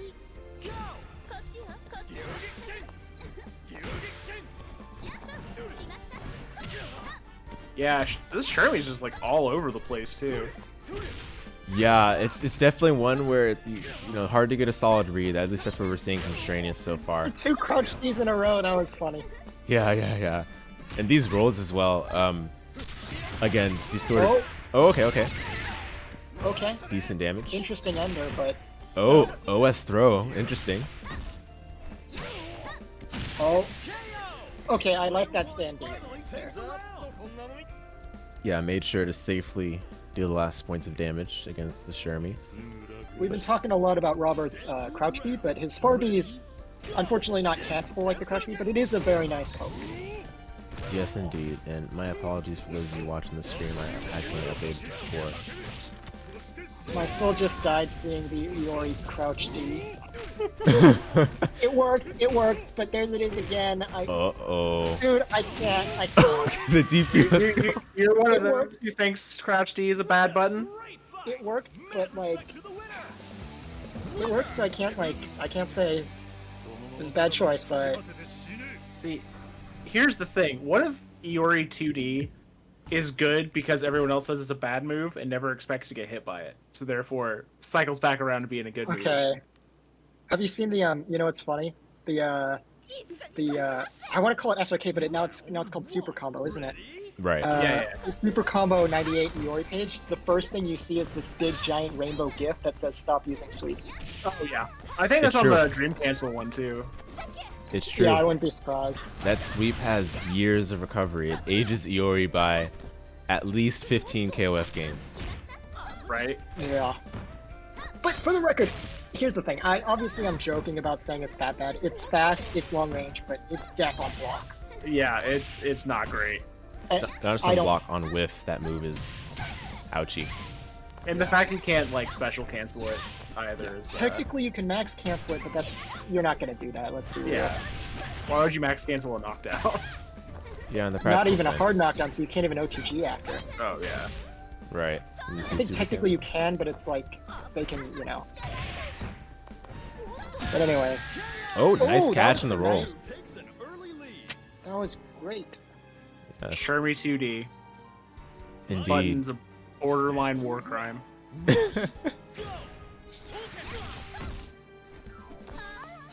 Oh, just out of range of that grab. Yeah, we're talking about how bad Iori's sweep was. Well, here's a good sweep. I mean, honestly, as far as sweeps go, I think Andy's might be kind of on the lower end of the spectrum.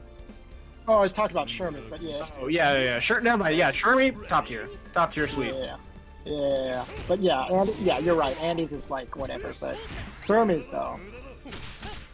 Alright, so finally the Shermie problem dealt with, and comes Iori, and you know, the sooner you eliminate these sorts of Not even. characters, the better. Mm-hmm. Oh.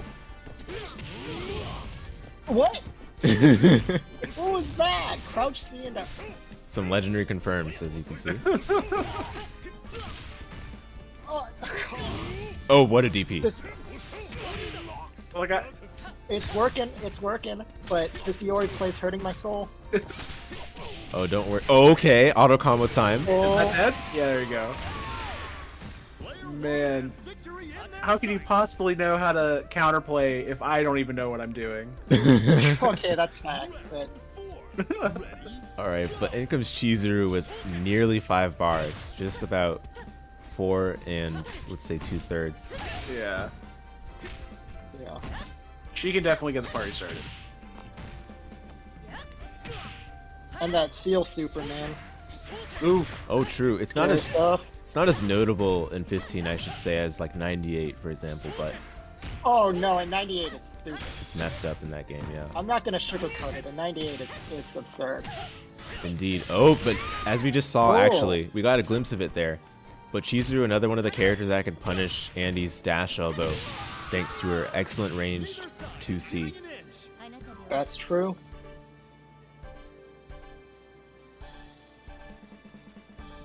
Now both players down to their final characters.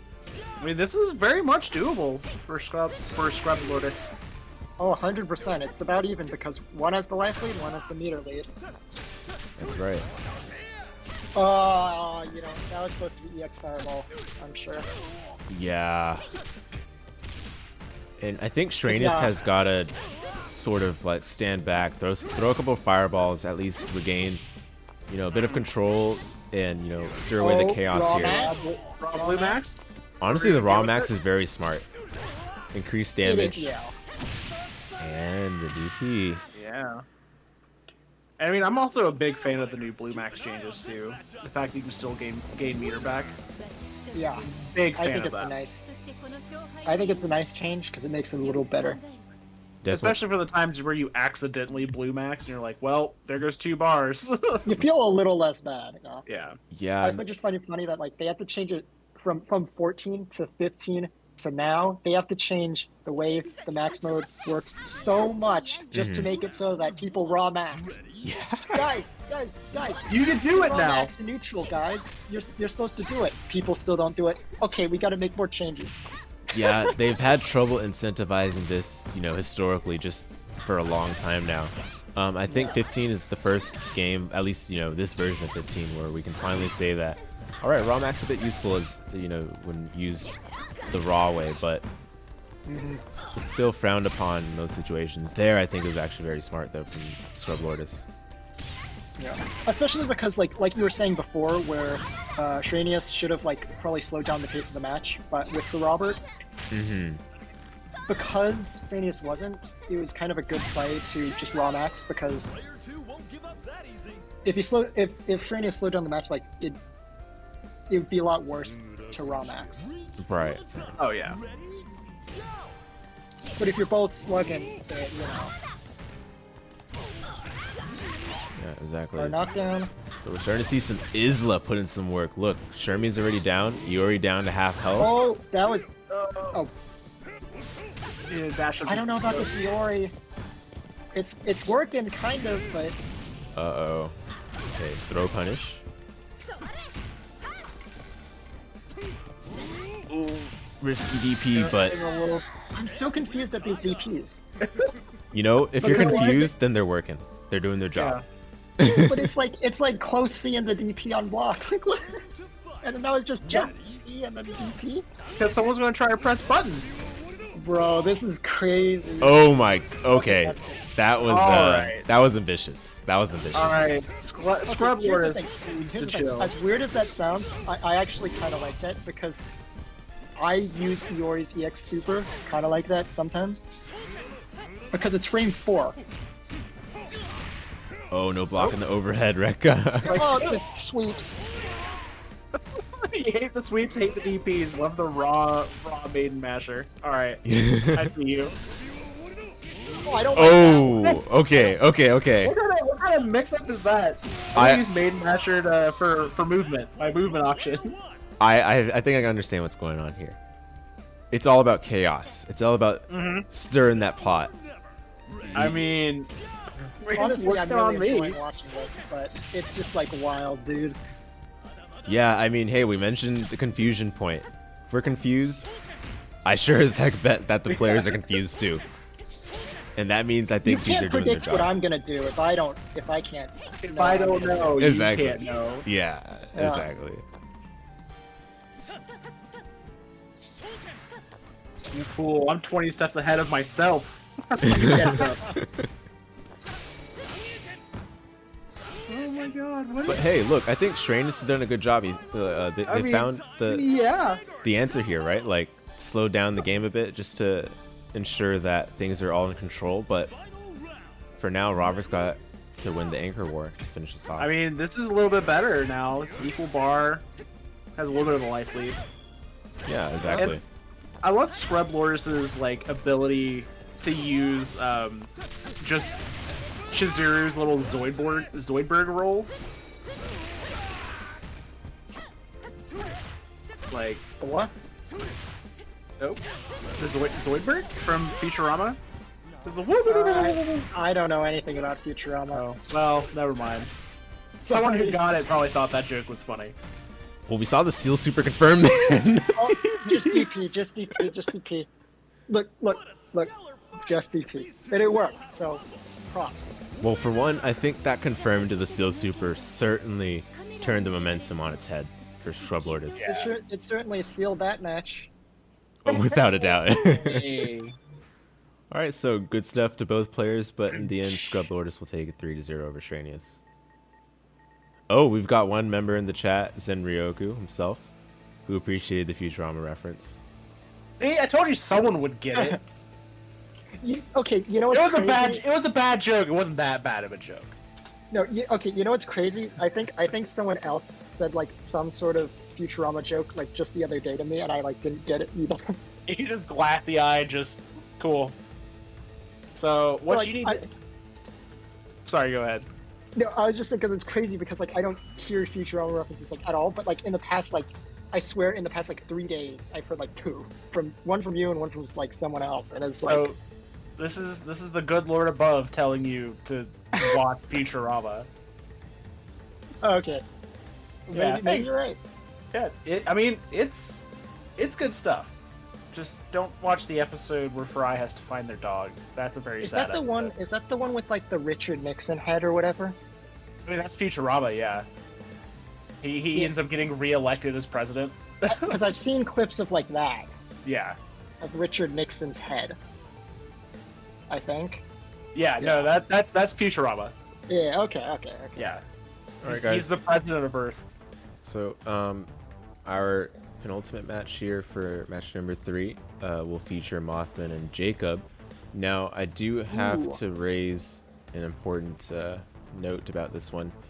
Jacob has mentioned that he might have to last-minute no-show and might be home in time, but very unlikely.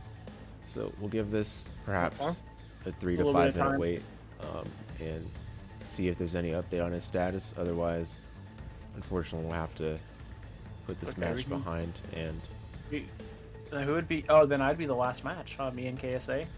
yeah, I believe so.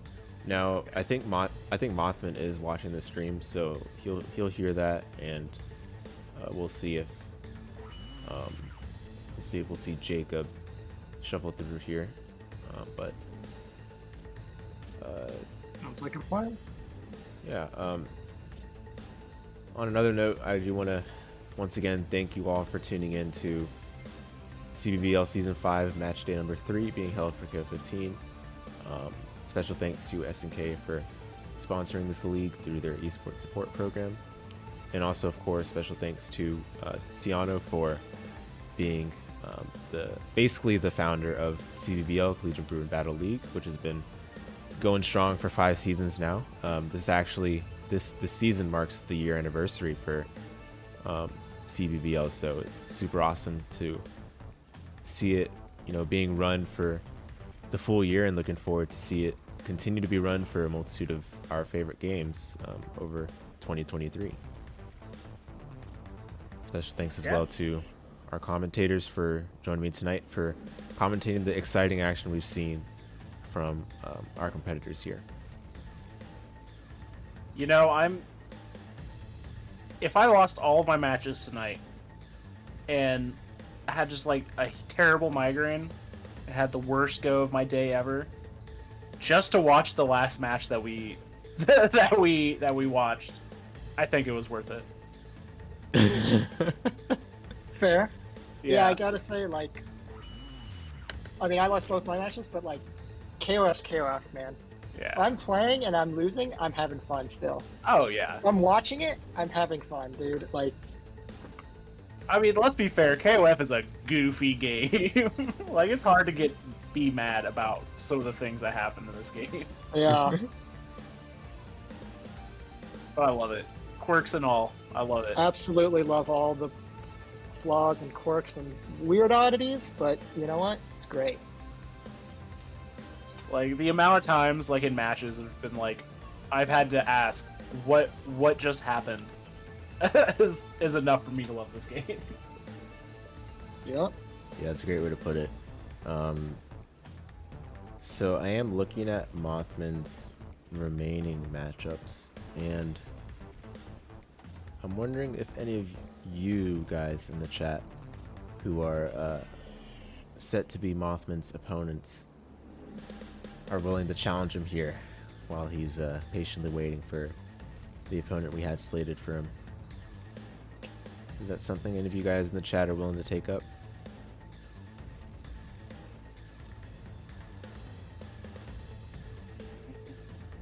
I know it's a bold and impromptu ask of you guys, but I also know that some of you are really hungry for some KOF. I get them games.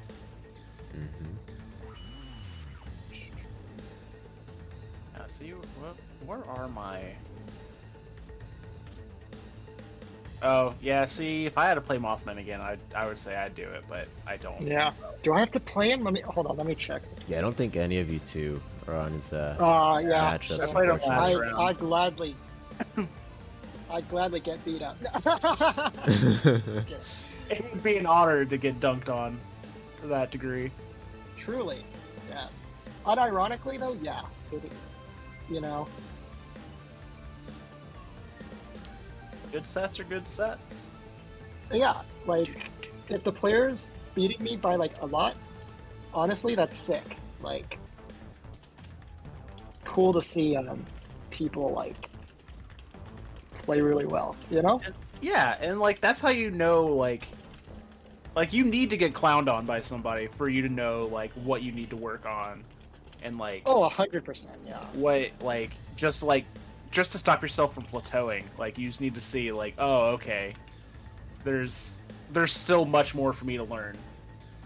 Mm-hmm. All right, so I've volunteered myself to be the challenger for MOTHMAN since, unfortunately, I do think that Jacob Okay. won't be arriving tonight. All right, So I do expect this to be quick, but I will try to make every effort. you gotta at believe in this. yourself. Mothman better watch out, dude. Oh, I didn't say who would be quick for though. Heh Oh, haha. There you Well, go. let's Nice see OS what there. happens. heh. Oh wait, okay, hold on. Jacob actually is. He said he's here. Okay, Okay, cool, Okay. cool. okay, he saved my dignity. So. Yeah, you mean you saved Mothman's dignity? Oh, true. Yes. Yes. Yeah. Dang. Come on, you gotta stick. Yeah, yeah. You're right about that. Yeah, you're right about that. you know. Let him go. I don't. I guess. Man, we're talking about a secret boss for a match day. Is like, all right, now you have to fight the person who's running the stream. Yeah. If I lose, stream's done. I'm shutting it off. All right. Well, in that case, I guess the patience did pay off there. There you go. You just talk enough and it'll work out.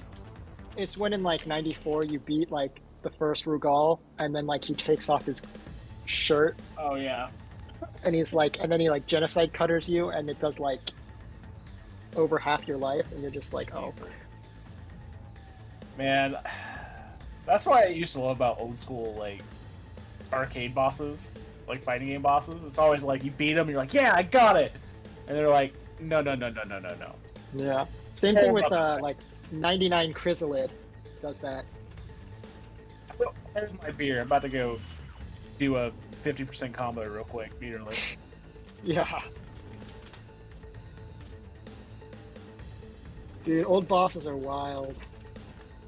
Oh, and actually, we have a new challenger who's made their arrival. A word. There actually should be space, so we can fit in these couple of impromptu matches. Yeah, ordinarily these match days run for 2 to 3 hours, but actually the past two have hit that upper limit of that bracket, so All well and good. yeah. All right, so dBLIZZARD, oh, he might not be on the stream, so to the live stream. Who is he supposed to play? He's supposed to play Alego and ScrubLordess and Shreynius. So Alego's definitely here. I can see that. He's responded. Shreynius is here as well.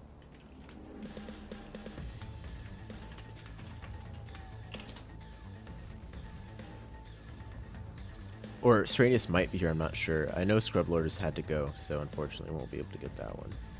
Mm.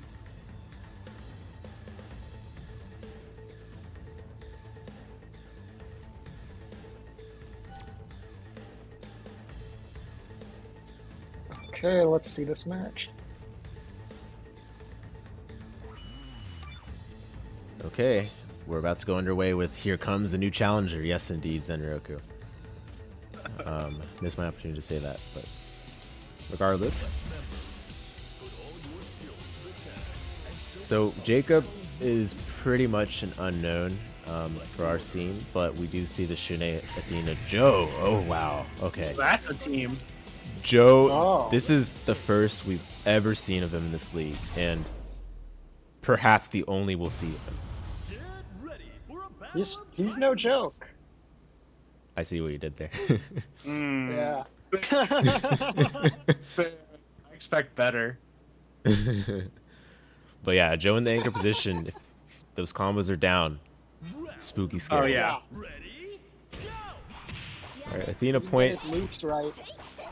So the minute the fireball gets thrown, Athena has lost the matchup.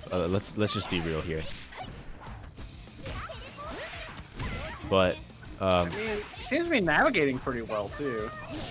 yeah, you know, we'll start to Yep, see Mothman he's pull out these fireball tools even more as time goes on. But this is basically a you throw the fireball, you lose kind of situation. That was a really nice pop. It was, truly was. I guess that was the not this patch, but the previous patch did that, right?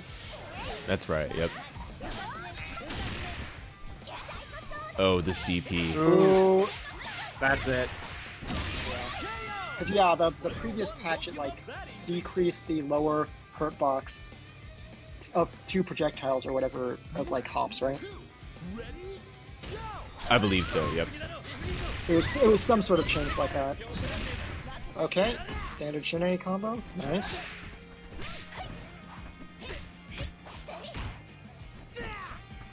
Good block in the overhead. I don't think we've seen anyone block that so far. Whips overhead, but Mothman catching Now on. that you mention it, yeah. He's like, oh, okay, I'll just go low. Yeah, and actually the low leads to more damage, so I think it is still worth either just rolling or taking that overhead. I know it's mental damage, but you still got to be willing, you know, to cut the losses.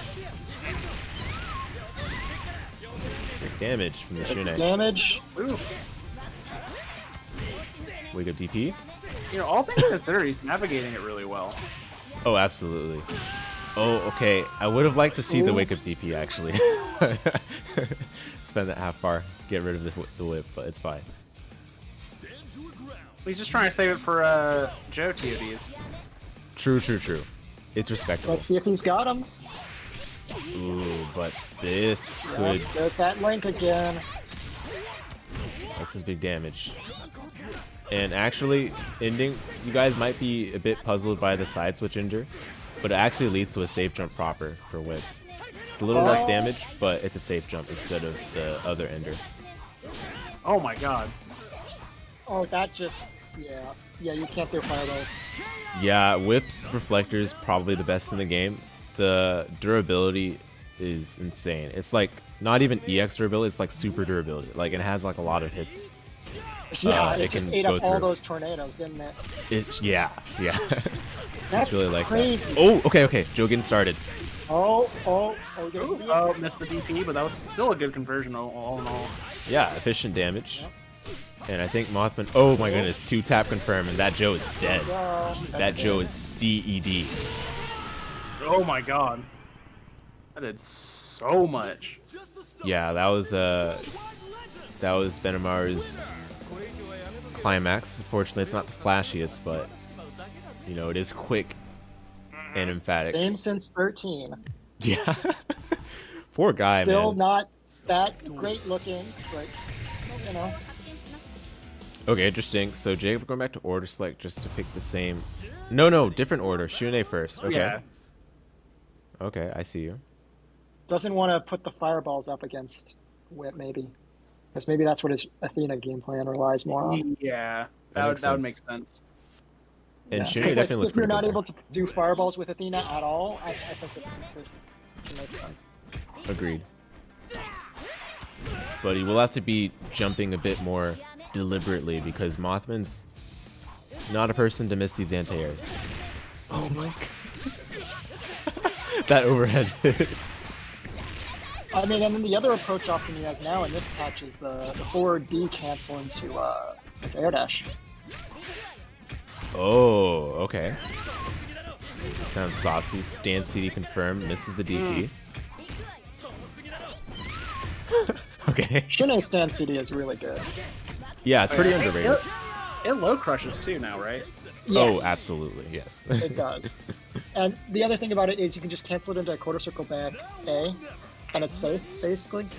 And the sad thing is, though, it's really not whip cancelable. Yeah, that kind of caught me off guard when I was learning Well, shooting. that one and, like, Chris's are not whip cancelable. Because, you know, like, most CDs are whip cancelable. Yeah, Yeah, I feel I like guess that kind because of those two are like pressure. considered airborne, they're not. But that doesn't even Yeah. make sense because they're canceling on a hit. So I don't know. Yeah, some of I the don't know. hard rules introduced in the modern KOFs are a bit strange, Yeah. hard to comprehend. Because in previous ones, right, everything that was cancelable is with cancel. Right. With very, very few No. exceptions, but now there are more exceptions. Command normals are the exception. Yeah. As well as some But sweeps. all like normal normals. Oh yeah, probably. But yeah. Right, so actually there's There's pretty the good max. progress made, but you know, allowing an opportunity for Mothman to quick max confirm spells the end for any character, no matter who it is. And Athena was certainly that character. Now coming in with 4 bars though. True, and we've seen a glimpse of what Jacob can accomplish with this character. I'd say I believe in this.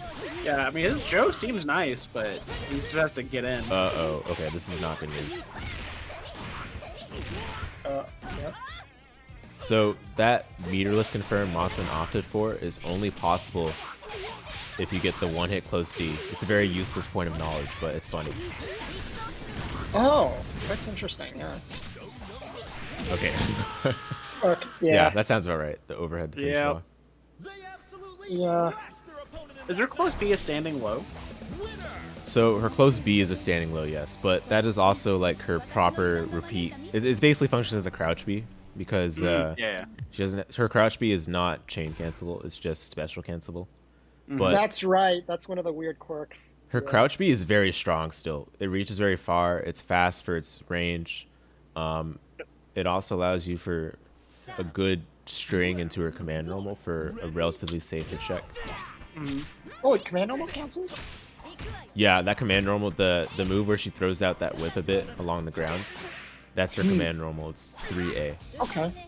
That's kind of cool. Okay. That was weird. That was a nice cross up. Okay, meaty stand CD. Yeah. Those meaty stand CDs are so good. I feel like.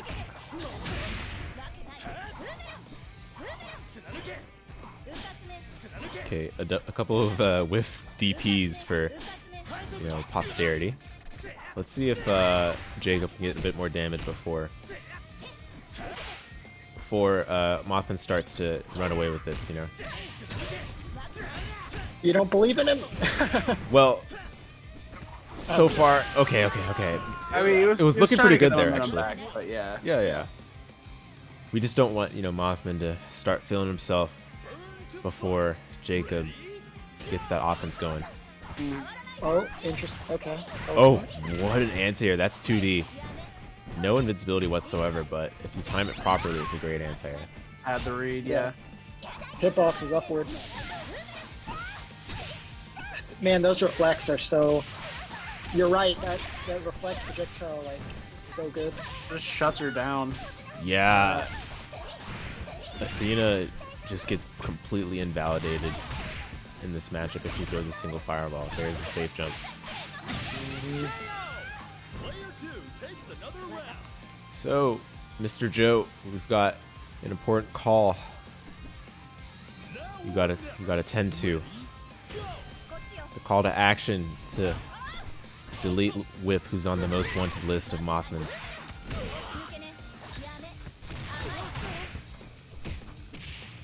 Maybe. Ooh, almost. Oh, Alright, yeah. yeah. You can't be throwing those fireballs. Yeah. Yeah, he's gotta so be quick on it. He's got to be a bit more judicious about them. I think Mothman is even willing to preemptively throw these reflectors. As we can see, he's whiffing a couple of them. Seems like it comes out so fast too. Yeah, the active frames are increased if a fireball reaches its like touch box, basically. Oh, EX double jump, basically. Haven't seen that yet. Oh, there you saw the fireball hit the like extended hurt box. Yeah, we call those whip mementos. Anime time? Oh! Oh Whoa! no! Whoa! Going crazy here. Trying to make a Twitter clip out of this, dude. Yeah, that looked like a combo game starter. Yeah. All right. Well, Mothman on the whip. Makes quick work. I It mean- takes it 3-0 over Jacob. That was pretty decent showing all in all. Yeah, considering as Jacob said, he had no warm up. He basically just got home. He's probably feeling a bit, Yeah. whatever he was tending to earlier. He's probably still tired from that. So, all these conditions and all these things considered, I think it was not a bad job. That's for sure. Yeah, all right. I think his Shun'ei was like, it's not bad, I think it was just the Athena that was kind of shut down because the fireball reliance, I guess. Yeah. But the other two characters, I could feel some. I mean, yeah, his Joe, I feel like still wanted to chuck plasma, but didn't quite get there. Yeah. All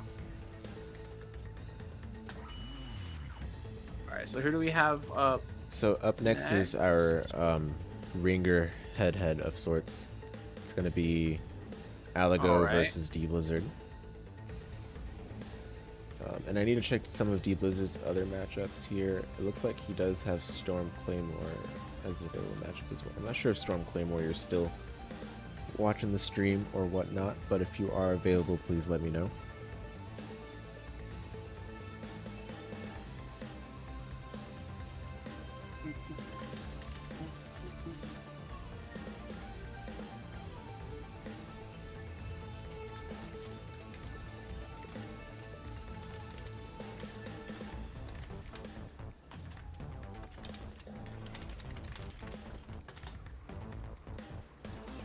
Let's fill in this.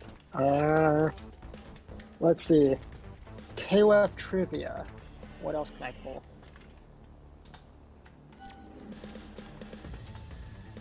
You know anything interesting? I got nothing on KOF trivia. Alright, One interesting useless fact is that Yuri's crouch C, I believe it was, used to be 3 frames. Some absurdly low number like that, and it's now I believe it's now 5 frames, so it's pretty sad. No, they didn't give her a 3-frame 2C. Was it in the 3 frame was in 15? No, previous games, basic games prior to 15. Oh, yeah. Well, yeah. Same thing with basically universally in 14 and 15 they got rid of 3 frame normals, Yep. right? Because in 14 they actually did have like 1 or 2 3 frame normals in like I think it was Rio crouch C. Yeah, Rio crouch C, that's and right. maybe like you were saying Yuri crouch C, maybe. I don't know about Yuri's but crouch prior C. like Iori and Kyo close C were 3 frames. Fun fact, one thing that Shingo has over Kyo, close C. Shingo's close C is frame 2 in 98. Oh, my goodness. Wow. That's crazy. Ooh, Battle of the Grapplers. Oh, here, Okay, so this is the I think first we've Ponderous- seen of dBLIZZARD. PonderousSloth, you were talking about these guys earlier, right? The Shermie or Shermie Clark being momentum. yeah. Yeah. So they're gonna be like just two. There's gonna be button heads the whole time until one of them. Yeah. Whoever gets the hit. Oh, here's the mix-up. Oh, Wake up DP right away. Alego doesn't want any of that. Nah, we're shutting it down. So, interesting Yeah. thing I see about dBLIZZARD's pressure already, he's going for these very, he's going for these light strings that I think you'd There we expect to see go. from other characters, but Clark, it's a bit harder to make it work. ooh, yeah. Clark's sweep is also really good though. And I like how he's using that airborne command grab against Shermie's wake up options. Just calling him out for it.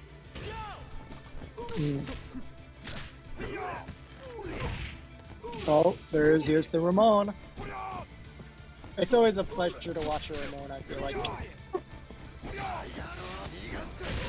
Oh, That's the mark. if I recall, that dive is weird, right? It's an unblockable, but it whiffs on crouchers. But since it's not a throw, it's an unblockable. You can't like jump it. Oh, okay. So like it's weird because you think it's a throw because you get hit by it from blocking, and you're like, oh, I have to like jump it the next time they throw it out, and then you jump it and you get hit. So you just gotta backdash it, or just like? No, you just crouch it. Oh, Huh. which Okay. feels weird because he's approaching from the air, right? And you're like, I should crouch here. It's a little quirk about him. Oh, okay. Yo. K-Dash. Let's go. Dash cooking. Let's go. Ooh, the meaty. Okay, the extender here with meter. And the safe jump. Ooh. Oh, There we go. Great stuff. We haven't seen that from Alego throughout his matches so far, but this is, if you know, if there's a time to see it, the time is now. So now Anchor Iori versus Ramón. yep, you can't backdash. Sweep. Oh, okay. Okay, maybe I do agree with you that 2D might be bad for Iori. Yeah. Yeah, it's you have to be judicious with it. You can't be too crazy. Especially With it. like, Ooh, that was a nice backdash. oh, tried to gimmick. Dude, Okay. Yeah, but he's not. Okay, to be fair, he's not like getting that punished for it. So, you know. Might as well, yeah. All right, we'll do a quick lesson, guys. You know, step one in terms of getting into KOF, because we see Iori a lot throughout these match days. Punish sweep with sweep. I assure you that will get you very far. Okay, alright. Also, Raka. True. Rekka is interruptible or punishable with most characters crouching light punches. Yeah. And that's Or- like but- any I was- versions of it, right? Yep, I was any saying version. though, like with sweep, you can punish sweep with Rekka for the hard knockdown. Oh, with the Iori's Rekka, you mean? Yeah. Oh yeah, that's true. That's if you're playing Iori, that's true. If you're not playing Iori, Iori dittos. ditto's not that word. No, but yeah, you're right. If you want a good, you know, punish, at least to discourage the repeated use of sweep, sweep is a good option just to get you started. Of course, there are a lot of better punishes once you get more comfortable, Character but specific, yeah. yeah. Good autopilot option, I guess. I think Iori's light Rekka is -7. Very punishable then. Yeah, it's quite punishable, but the thing is, if it's spaced well, certain characters have a hard time punishing it. And is that all 3 hits of the Rekka, or is that just like the first hit? Oh no, just the first one. Okay. The second one is majorly. Here's the thing: the other 2, everyone can punish. But the first one, it's -7. The first one's the only one that's like hard to punish, so to speak, Gotcha. because it's -7 and it's And you can has, space it like- and be fine. yeah. Right, speaking of which, Alego, you know, on the back of his first game lead, making great progress on this Shermie. Could have gotten a better punish off that dive, but he's got something. I'm in agreement. Okay, the first we've seen of that armored command grab. No super cancel, but I like that. I guess didn't need it. Honestly, considering with how low Clark's health was, I think it was one of those instances where it's okay to save it for your next character. Yeah, fair enough. It's just that, you know, Clark does struggle with laming out for, you know, that fishing out that last bit of damage, so it was risky there, but felt confident in the ability to press the button. Oh, that should be a punish. Yep. Dropped, but that's okay. Still in control. Nice. Okay, Clark can go in here. Alright, we got the vortex. Oh, See, this is also one of those funny things where you'll notice, right? Clark's run grab is a hit grab, right? Ramon's is like the true grab. So despite looking like very similar moves, they're very functionally different. nice. Yeah, I guess it's you know, worth noting the red effect on the actual grabs, because that's, you know, what signifies a grab versus, you know, a hit grab, which would just be a regular hit effect. Fun fact: Orochi Yashiro has both. His B version is a real grab. D version's a hit grab. Honestly, I think Yashiro might be like one of the best grapplers in the game. Yeah, that's agreeable. Why play him on anchor best? Yeah, right. Oh, nice catch on that backdash, the pursuit. Oh, DXP. Alright. I have to say, K-Dash's DP is always great because on top of being the invincible, it's hard knockdown. Because he does that little, like, The follow-up. ender kick. Yeah. I'm not sure if in this game he can get a safe jump still. He might be able to, but you know, in the past he definitely was. I'm just not sure if they changed the recovery or anything. O2 UM K-Dash be like. No, I'm pretty certain he can still get safe jumps off of it. Oh, good. Okay.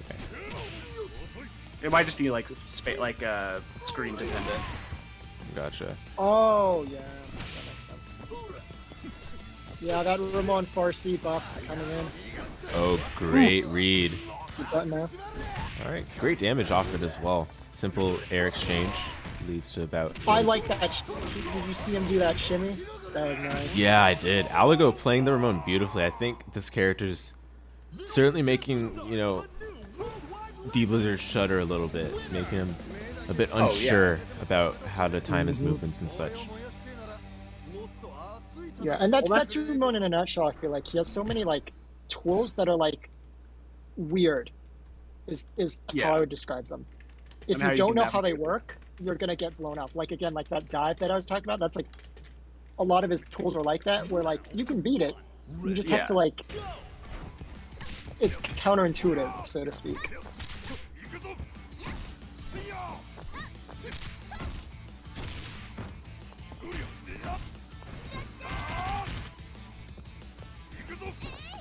Is that safe?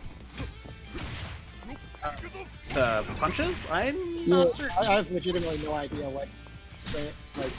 I honestly don't see many Clarks do that. Okay. Like outside I'm just of, like, curious because I have like no idea. Yeah. Well, I mean, I see him do it, but it's like combo fodder. Yeah. I know in some games it's like an anti-air too, but.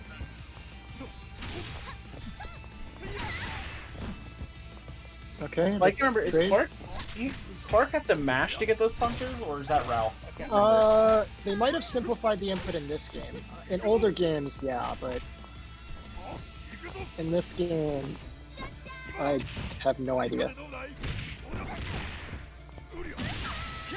Nice overhead. Ooh! Yeah, dBLIZZARD pretty confident in his can opener capabilities when it comes to these last touch situations, but he's still had this trouble against Ramón. We'll have to see if he can deal with the problem. Okay, the input's just DP now. It's not mashing. You still have to mash. 'Cause I know one of them is very similar. Like, they both have the same moves, but like one you have to mash and the other one's an input. I couldn't remember which one it was. Yeah. I'd like to see dBLIZZARD do some jump and Oki a bit more. I think he's reliant too much on these ground grabs, and Alego's caught on for the last few exchanges, I'd say. Yeah, jump A is like. Oh, there's that Ramón off the wall thing. Okay, this level 2 still does pitiful damage, but the damage should be good enough at least to make it worth the spend. A hard knockdown though? Come on. Right. Unless he could have gotten the follow-up off it. I believe not, unfortunately. Oh no. Yeah, you missed the Ein trigger slightly. It's a little tricky because, yeah, that time it was like crossed up, so.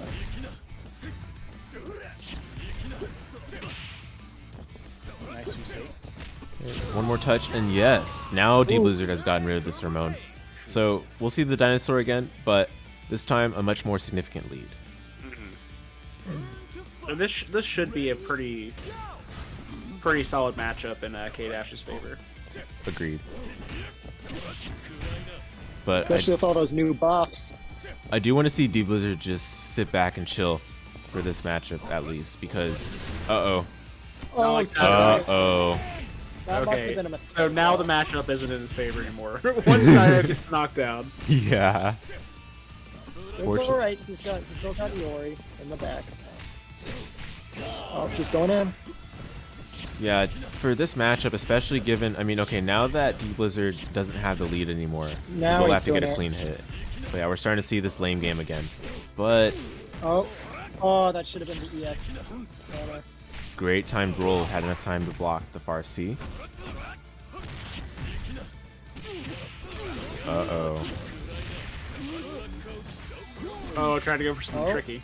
No fear. I like that throw. No fear. Oh, that might be death. That's dead. Oh, that. Okay, it'll be close. Oh my goodness. Okay, there it is. All right. There's the confirm we're looking for. All right. Dino has some work ahead of him. Indeed, but you know, He's I'd up say this 2-0 is- though, right? So Yeah, that's fine. Yeah, Alego does have breathing room at least. Meter spin on the guard cancel roll. See, there's the punish, even with crouch LP. But the frame trap, Yami Barai. Iori sweeps this whole stream. They're Yeah. punching me. Well, you know, I was talking with a few of the guys in the SNK channel of our Discord server. Those you haven't joined, please do so. Links in the description. But Iori, we're gonna see a lot of him this patch. I mean, Oh yeah. he's already a popular character. Now he's a good character again. Those two 100%. combined, you know. I mean, SNK will just not have Yuri not be top tier. Yeah, pretty much. Yeah. You play a KOF game, any weird one, pick Iori, and there's like a 80% chance that he's top tier. Oh yeah. Yep. Well, I think like an O2 UM, the worst which is like his worst placing game. Oh, He's still And decent. he was, O2 even then, he was O2 still he's- like he's B mid plus. tier. Yeah, Yeah, he's still Yeah. decent. that's the worst Still he good. is. Is mid tier. He's never been that bad. Exactly.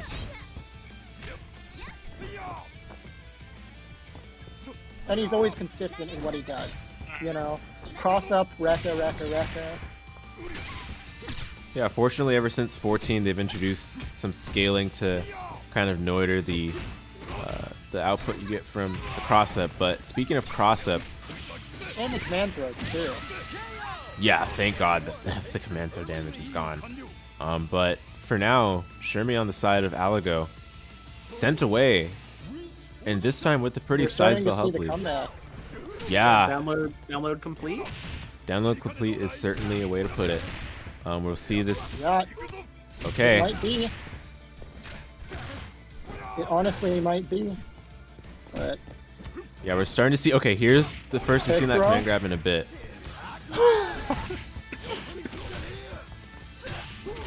Okay, Mr. Meaty close D, and Clark? okay, the Ramón, Alego's Ramón, I must say, like the weird sort of wake up things he's doing, or the things he's doing on his opponent's wake up is like seems to be working really strong. agreed. And now we're gonna see this Ramón get going. Is he gonna spend the meter? Nope, just opts for Loki's Emma and the Meaty close C.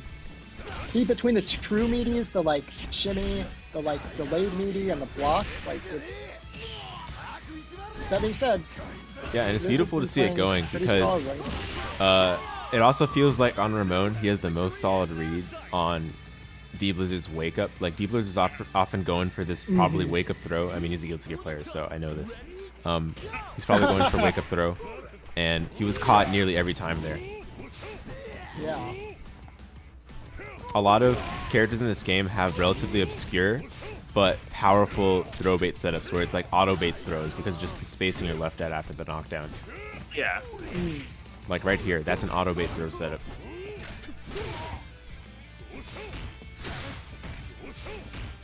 Oh, what EX was that supposed to be? Yeah, that one's a mystery.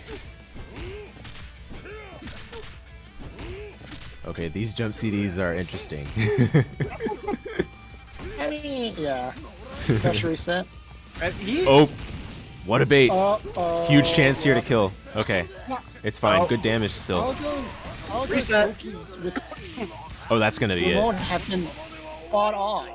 Yeah. yeah. Every single time, if every single time the Ramón has done a meaty, it's like worked. Every single time the Ramón has like stood back and blocked, there's a DP. He's been spot on with the reads, and Definitely Like, a that's Ramón crazy. specialist. yeah, that Yomi coming in full circle. Alego takes it 3-1 over dBLIZZARD. Congrats. I think But I was starting to see the reads from dBLIZZARD. I could see the adaptation coming in, but it wasn't enough. yeah, perhaps too little, too late. But regardless, I appreciate I feel like we've seen Alego just improve even throughout today's match day. But especially considering from match number 2, we saw definitely some level ups on that Ramón. So appreciated seeing the things that he worked on between now and then. But congrats Yeah. regardless. And our final match of the match day tonight, unless Shreynius is here, let me see. But regardless, we're going to be running this match right now. We're going to have KSA up against our commentator PonderousSloth. Yes, sir. Ooh, good luck. Also, I mean, it's going to be a fun one. I've played him before. The last KOF tournament we played, he got second. So, Oh, that's sick. so yeah, and our set counts have been pretty much like 50-50. So here we are. So it's gonna be fun. oh, so it's a toss-up. That's gonna be exciting then. It's gonna get weird, but all right. That's exciting. And if you guys are familiar, so you're saying you've played each other a fair amount? Yeah, we played him a couple of times, not like a whole lot, but I mean, like Okay. we've run sets, so we'll see Okay. what's up. All right. Yeah, Well, that'll be interesting. wish me luck. Because sometimes, I don't know if it's applicable here, but sometimes when you watch players who like know each other, you see some really weird stuff. Yeah. Well, I mean, to be fair, I also I play very disrespectful, so I tend to make some. I tend to push some issues. All right. All right. Well. Have fun over All there. right. Yeah. All right. Okay, so so this is probably our true second to last match. We've got KSA up against PonderousSloth. These two are certainly among the I would say the watch list for round one. They were the players that put up some of the strongest showings. And my Luong and Yeah, every time I've played either one of these guys, I get 3 outs. So yeah, you know, these guys are on another level. yeah, we'll see who will come on top on this one. I definitely do not know you know who among these two will win, but it'll definitely be a close one, that's for sure. We'll see the Yeah. Mai versus Andy lore And we're matchup seeing get that- started.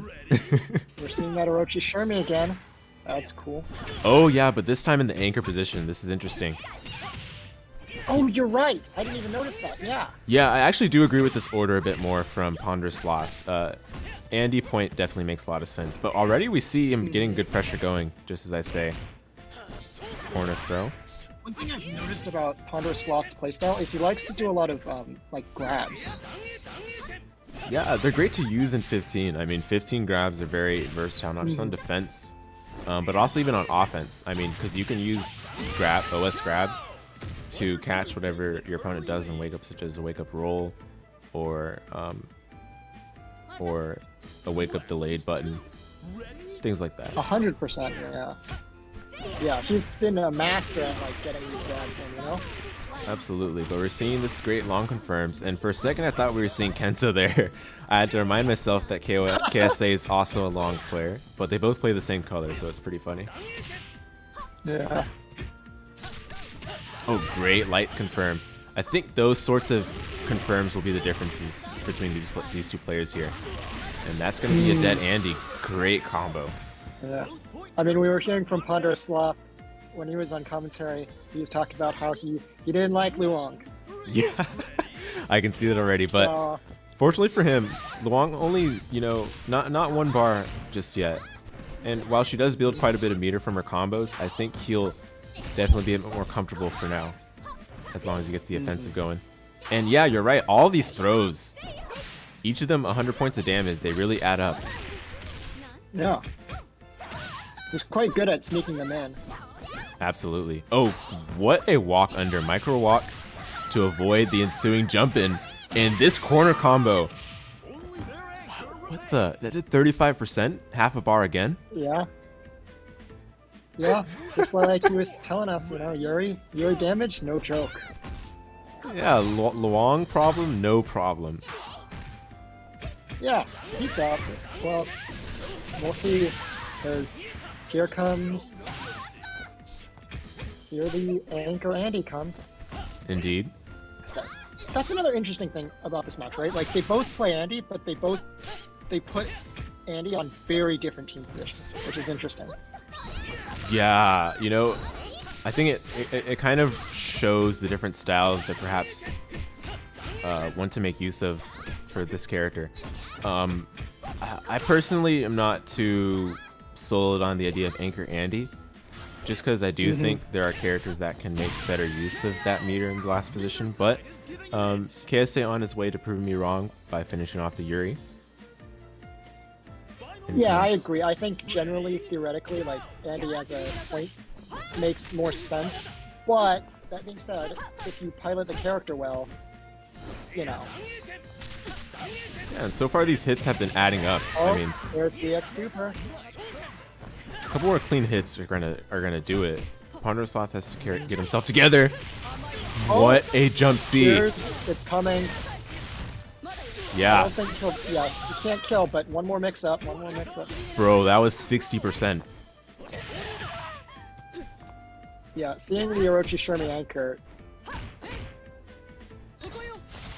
Yeah, off of a single jump C, he immediately takes this back. All eyes are on the winner of that fierce. That was nice, yeah. Because you're right, like, I'm liking PonderousSloth. I agree with you. I'm liking PonderousSloth's order with this. Because, like he was saying, you know, Yuri doesn't need a ton of bar to do damage. And one of the things I was noticing with his Orochi Shermie, even when he put her as like a mid in one of his earlier matches, he spent a lot of EXs with Orochi Shermie. Yeah, and you know, when she has the ability to spend all that bar in the last position, we saw there just one exchange turns the entire match on its head. I definitely think KSA was a bit shaken there. He didn't press, you know, rematch right away. He took a bit to, I guess, think and reflect after what happened. Perhaps just trying to think of what he got hit by. What? Because, you know, that was very fast turnaround, that's for sure. Yeah. And I think that's a really smart decision. Oftentimes is to like to think, to, you know, slow it down and think, for like have a moment of clarity, so to speak. Yeah. But getting into this match, looking pretty good for KSA now. Yeah, PonderousSloth was put on the defensive for most of that head-to-head, and I think he was taken down pretty soon, or pretty early, because look, all the health is back for Mai. Yep. Here comes this Yuri, and let's see. The thing is, yeah, this is one of those matchups where, you know, Mai has a very obvious like neutral heavy advantage, but Yuri, once she starts running her mix-ups and damage, it's... Oh, that was a nice answer with close to.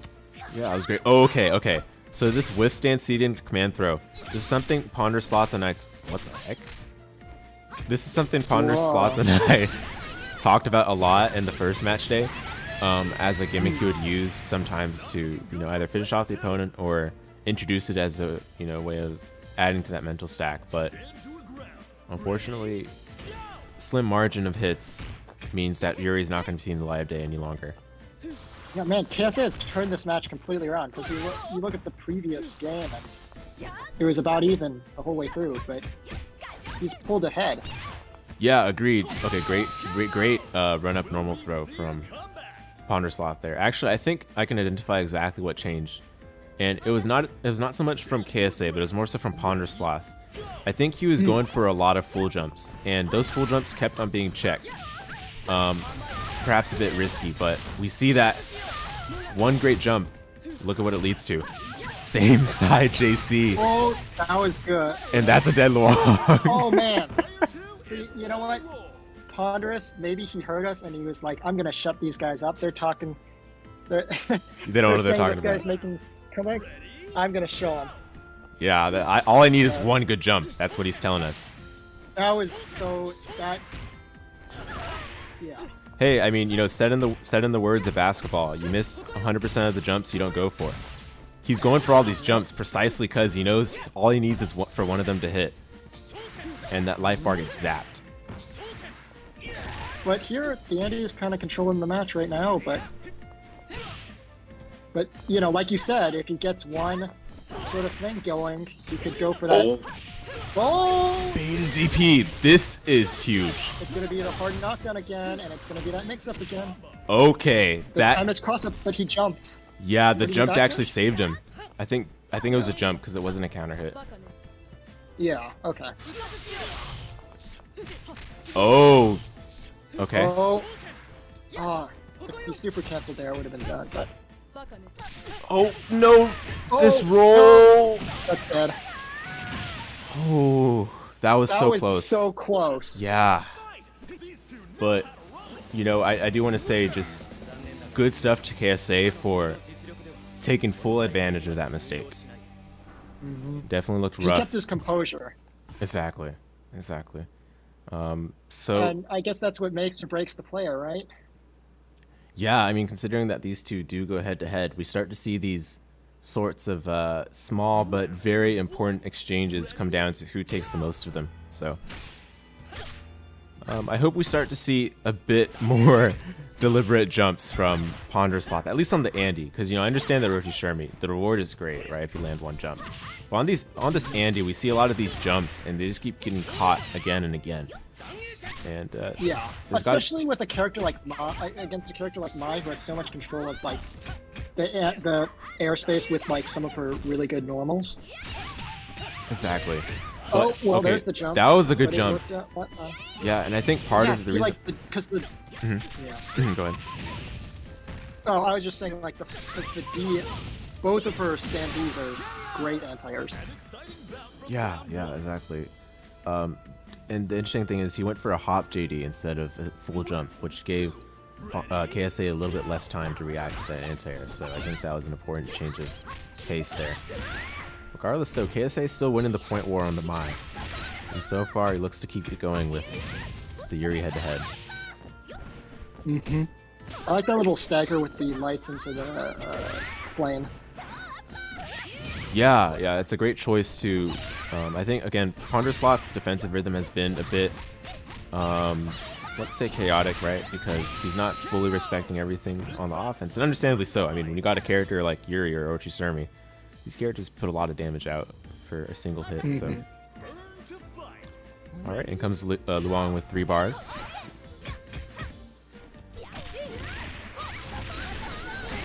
I love the low profile. Oh yeah, that was good. Cross up. We blocked the cross up. Yeah, Luong is definitely a character who's not a stranger to low profiling things. Yeah. Luong's normals, man. Oh, was that death? Okay, almost. Yeah, her normals You were are. mentioning about the low profile crouch B, right? Yeah, and for low profiling in general, this Yeah. is something high level players do. Instead of actually like preparing to block the jump in, they'll either walk just a little bit forward and then crouch, or they'll just crouch straight up so that you whiff your jump in, and then they can punish you on lane recovery. Yeah, that's something I noticed is really prevalent in the metagame of both 14 and 15, really. Yeah, exactly. It's not so much seen in a lot of the other games, but in 14 and 15 it's really good. And I think this patch they made it even stronger by making crouch B's whiff on jumping opponents. It only hits like on grounded, so you get a full like combo out of it instead of just like an air reset Precisely. if you mistime it. Yeah, sort of an inadvertent buff to this sort of style. But Yeah. it all makes sense when you think about the reward that you can get in this day and age from Crouch B. Okay, so this long problem still has yet to be dealt with. I'm starting to get a bit concerned for PonderousSloth. Here comes the damage. Oh, it dropped. Okay. Great reversal throw. You picked it up.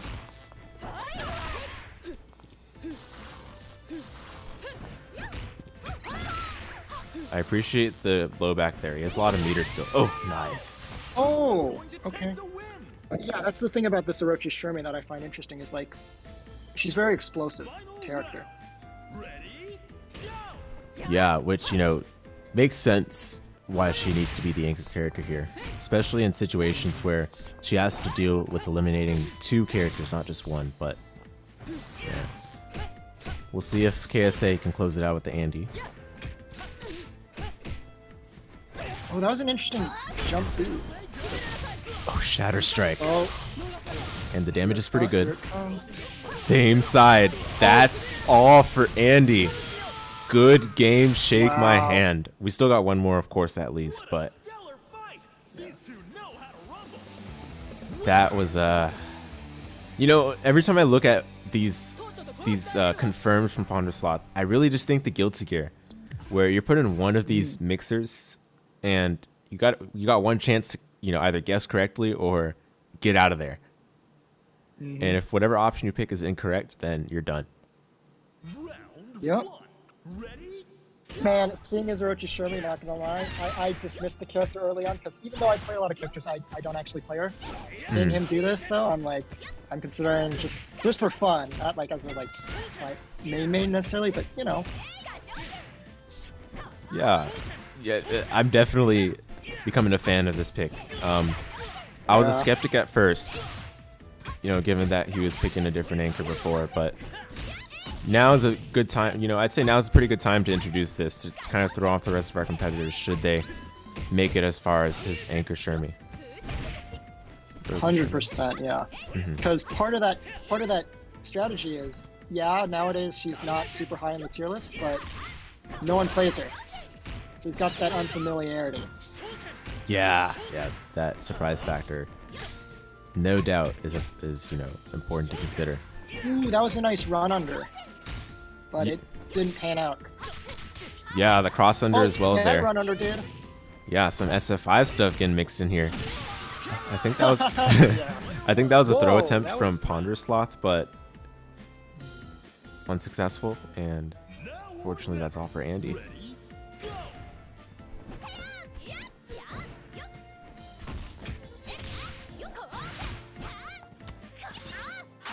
Oh, there's that thing you were talking about, right? Yeah, the withstand CD into command throw. Fortunately, it's not a hard knockdown in this game, so that's going to be something good for KSA at least. Okay. Oh, there's that my target combo. Yeah, the my target combo looked useful there, but what also looked useful, that great, fantastic cross-up JD from PonderousSloth to get rid of mine. Yep. Alright, in comes Luong. And I mean, Yuri's jump D is like, it does everything. Air to airs, jump in, cross up. yeah. Oh my god. Oh, that's dropped twice now. Yeah, so it has. I think PonderousSloth has gotten away scot-free in some of these situations, but he'll take it for sure. Oh, I'm not even going to try to understand what happened there. But I think there he messed up because usually he goes for either the grab for damage or an air reset for mix up, but it looked like he just missed everything there. So yeah, now that I think about it, I think you're right. It might have just been a misinput because you do have to input B+D for that demon flip ender. Okay. But here we go. Oh, yep. Yeah. Because normally I've seen him do one of two things. It's either the air reset into mix up, or it's just the damage for the demon flip grab. Exactly.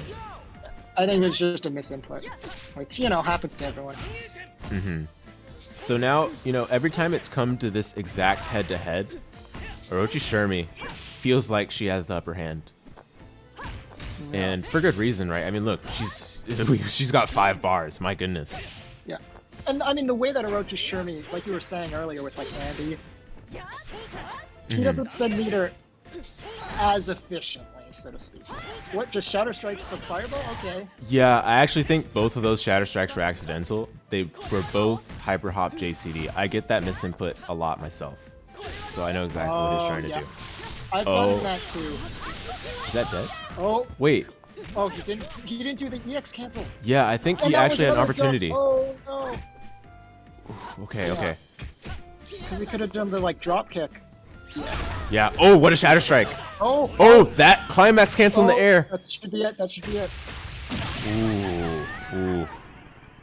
So 2 times now that I feel like KSA has, been an opportunist at these missed damage, but regardless, we get to see more KOF. I'm still excited about that. Oh, 100%, yeah. Honestly, seeing sets go to the last game that's tight. Agreed. It's like, yeah. Yeah, and I guess we sort of expected this one to go to the full 5, but I guess not in the way it did. Yeah. The way it happened was a bit of a shame, but you know what? I'm here for 5 games, you know? Absolutely. All right, we're He still. was- yeah, you're right. He does do just the full jump a lot, and Yeah, he's been rather incessant on these, but you know, it's not like Maya has great grounded anti-airs without being, you know, well timed. So I guess he's just trying to condition KSA with this timing. yeah. But I mean, it's game 5 already. Like, conditioning are done now, but I don't know. Well, Oh, actually, that should be punished. oh dear. Well, I was gonna say actually I did see that conditioning come into play just a bit. One of those times KSA did get clipped by doing the close D a bit too early. Oh, okay. Mm-hmm. Because the mix-up between hop and jump. Yeah, that makes sense. Mm-hmm. So I guess it's all part of the That's master a good plan. point. Yeah. Yep. And you know, But here's this Luong. yeah, and actually for the first time we've seen, for the first time in a while at least, we've seen PonderousSloth win the point war. Yeah, that's true. And so we're seeing this Andy versus Luong, but well, looks like we're not going to be seeing it anymore. Yeah, for real. My goodness, the long stand CD. Stand CD and sweep between those 2 buttons. Oh, Yeah, I'm not a fan. Oh, great, confirmed. And this is how you knew he's Oh, confident in there it that. He went for the close C right after. No need for that crouch light.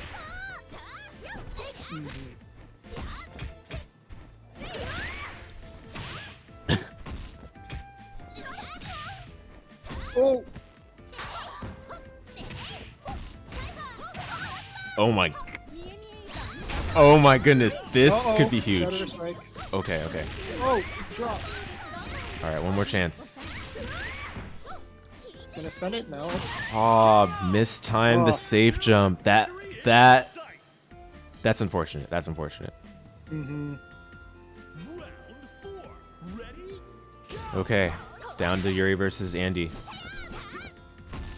Yeah, there's that conditioning you're talking about with the stand CD cancel, because here this time he went for the fireball. Yeah, exactly. Okay, that actually might do it. I'm not even joking. Yeah. Yeah, All right, PonderousSloth takes it 3-2. that was a crazy set though. It really was. You know, one thing I want to point out to the viewers about that set is that despite these really tragic drops that, you know, PonderousSloth had, which cost him 2 of those games, he still managed to regather himself and pull through in the successive game. We noticed that each game he lost, he was able to bounce back and take the following one. So, for those of you guys watching, never let yourself go into full tilt in those situations. It's very easy to let yourself do that. Stay composed, stay calm, make sure you just, believe in yourself. It sounds like, some corny stuff you see in anime, but it's true.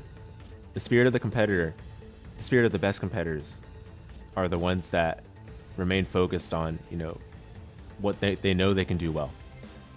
And we see that PonderousSloth in the chat is saying, I had a heart attack. I near had a heart attack. That sounds about right. Yeah. That was well said. I have to say what you just said, that sums it up greatly, I think. But also, yeah, I'm not even playing and I was watching and I felt it. You could feel the intensity in that match. The nervousness, but he was able to, it's that mental fortitude like you were talking about. Yeah, exactly. I mean, KOF can tend to be a game where, things spiral out of control when you start to lose sight of, what's actually happening in front of you, which is, if you miss your combo, you just gotta immediately, if you need a quick moment to drown yourself in water, just to regain that focus. That focus is necessary because the game is fast. There's no time to remorse over misconfirms. You got to get right back in there. But regardless, guys, good stuff to everyone that joined us for KOF, for CBBL Season 5, being held for K15, match day number 3. That concludes all of our matches for tonight. we've actually run for a good 3 hours and 40 minutes, so a little bit above the expected time, but no worries. I enjoyed seeing all the KOF presented to us, and I'm sure EJK as well did. Anytime I watch a KOF, it's a blast. Yeah, exactly. So that is going to do it for us tonight. Once again, of course, this has been match number 3 of CBBL Season 5. Thanks to SNK for sponsoring this league, and we'll be sure to keep it up for those of you that want to continue enjoying our KOF 15 matches for future match days. Speaking of which, our next match day will be next Sunday. This will be match day number 4, the second match day of round number 2. So just catch us around this similar time. I'll post all the details as the time approaches, so just be on the lookout for it. And yeah, I look forward to seeing you all in the ring once again. And also want to give thanks to PonderousSloth, who provided us some excellent commentary, as well as his matches, and then along with EJK as well for giving us that, those opening matches and providing us the fun facts on ancient KOF games. Thanks again. Thanks for having me. And I guess with that, I'll be off. See you around. All right, see you around. It's been a blast, all of you, and I'll see you guys next time.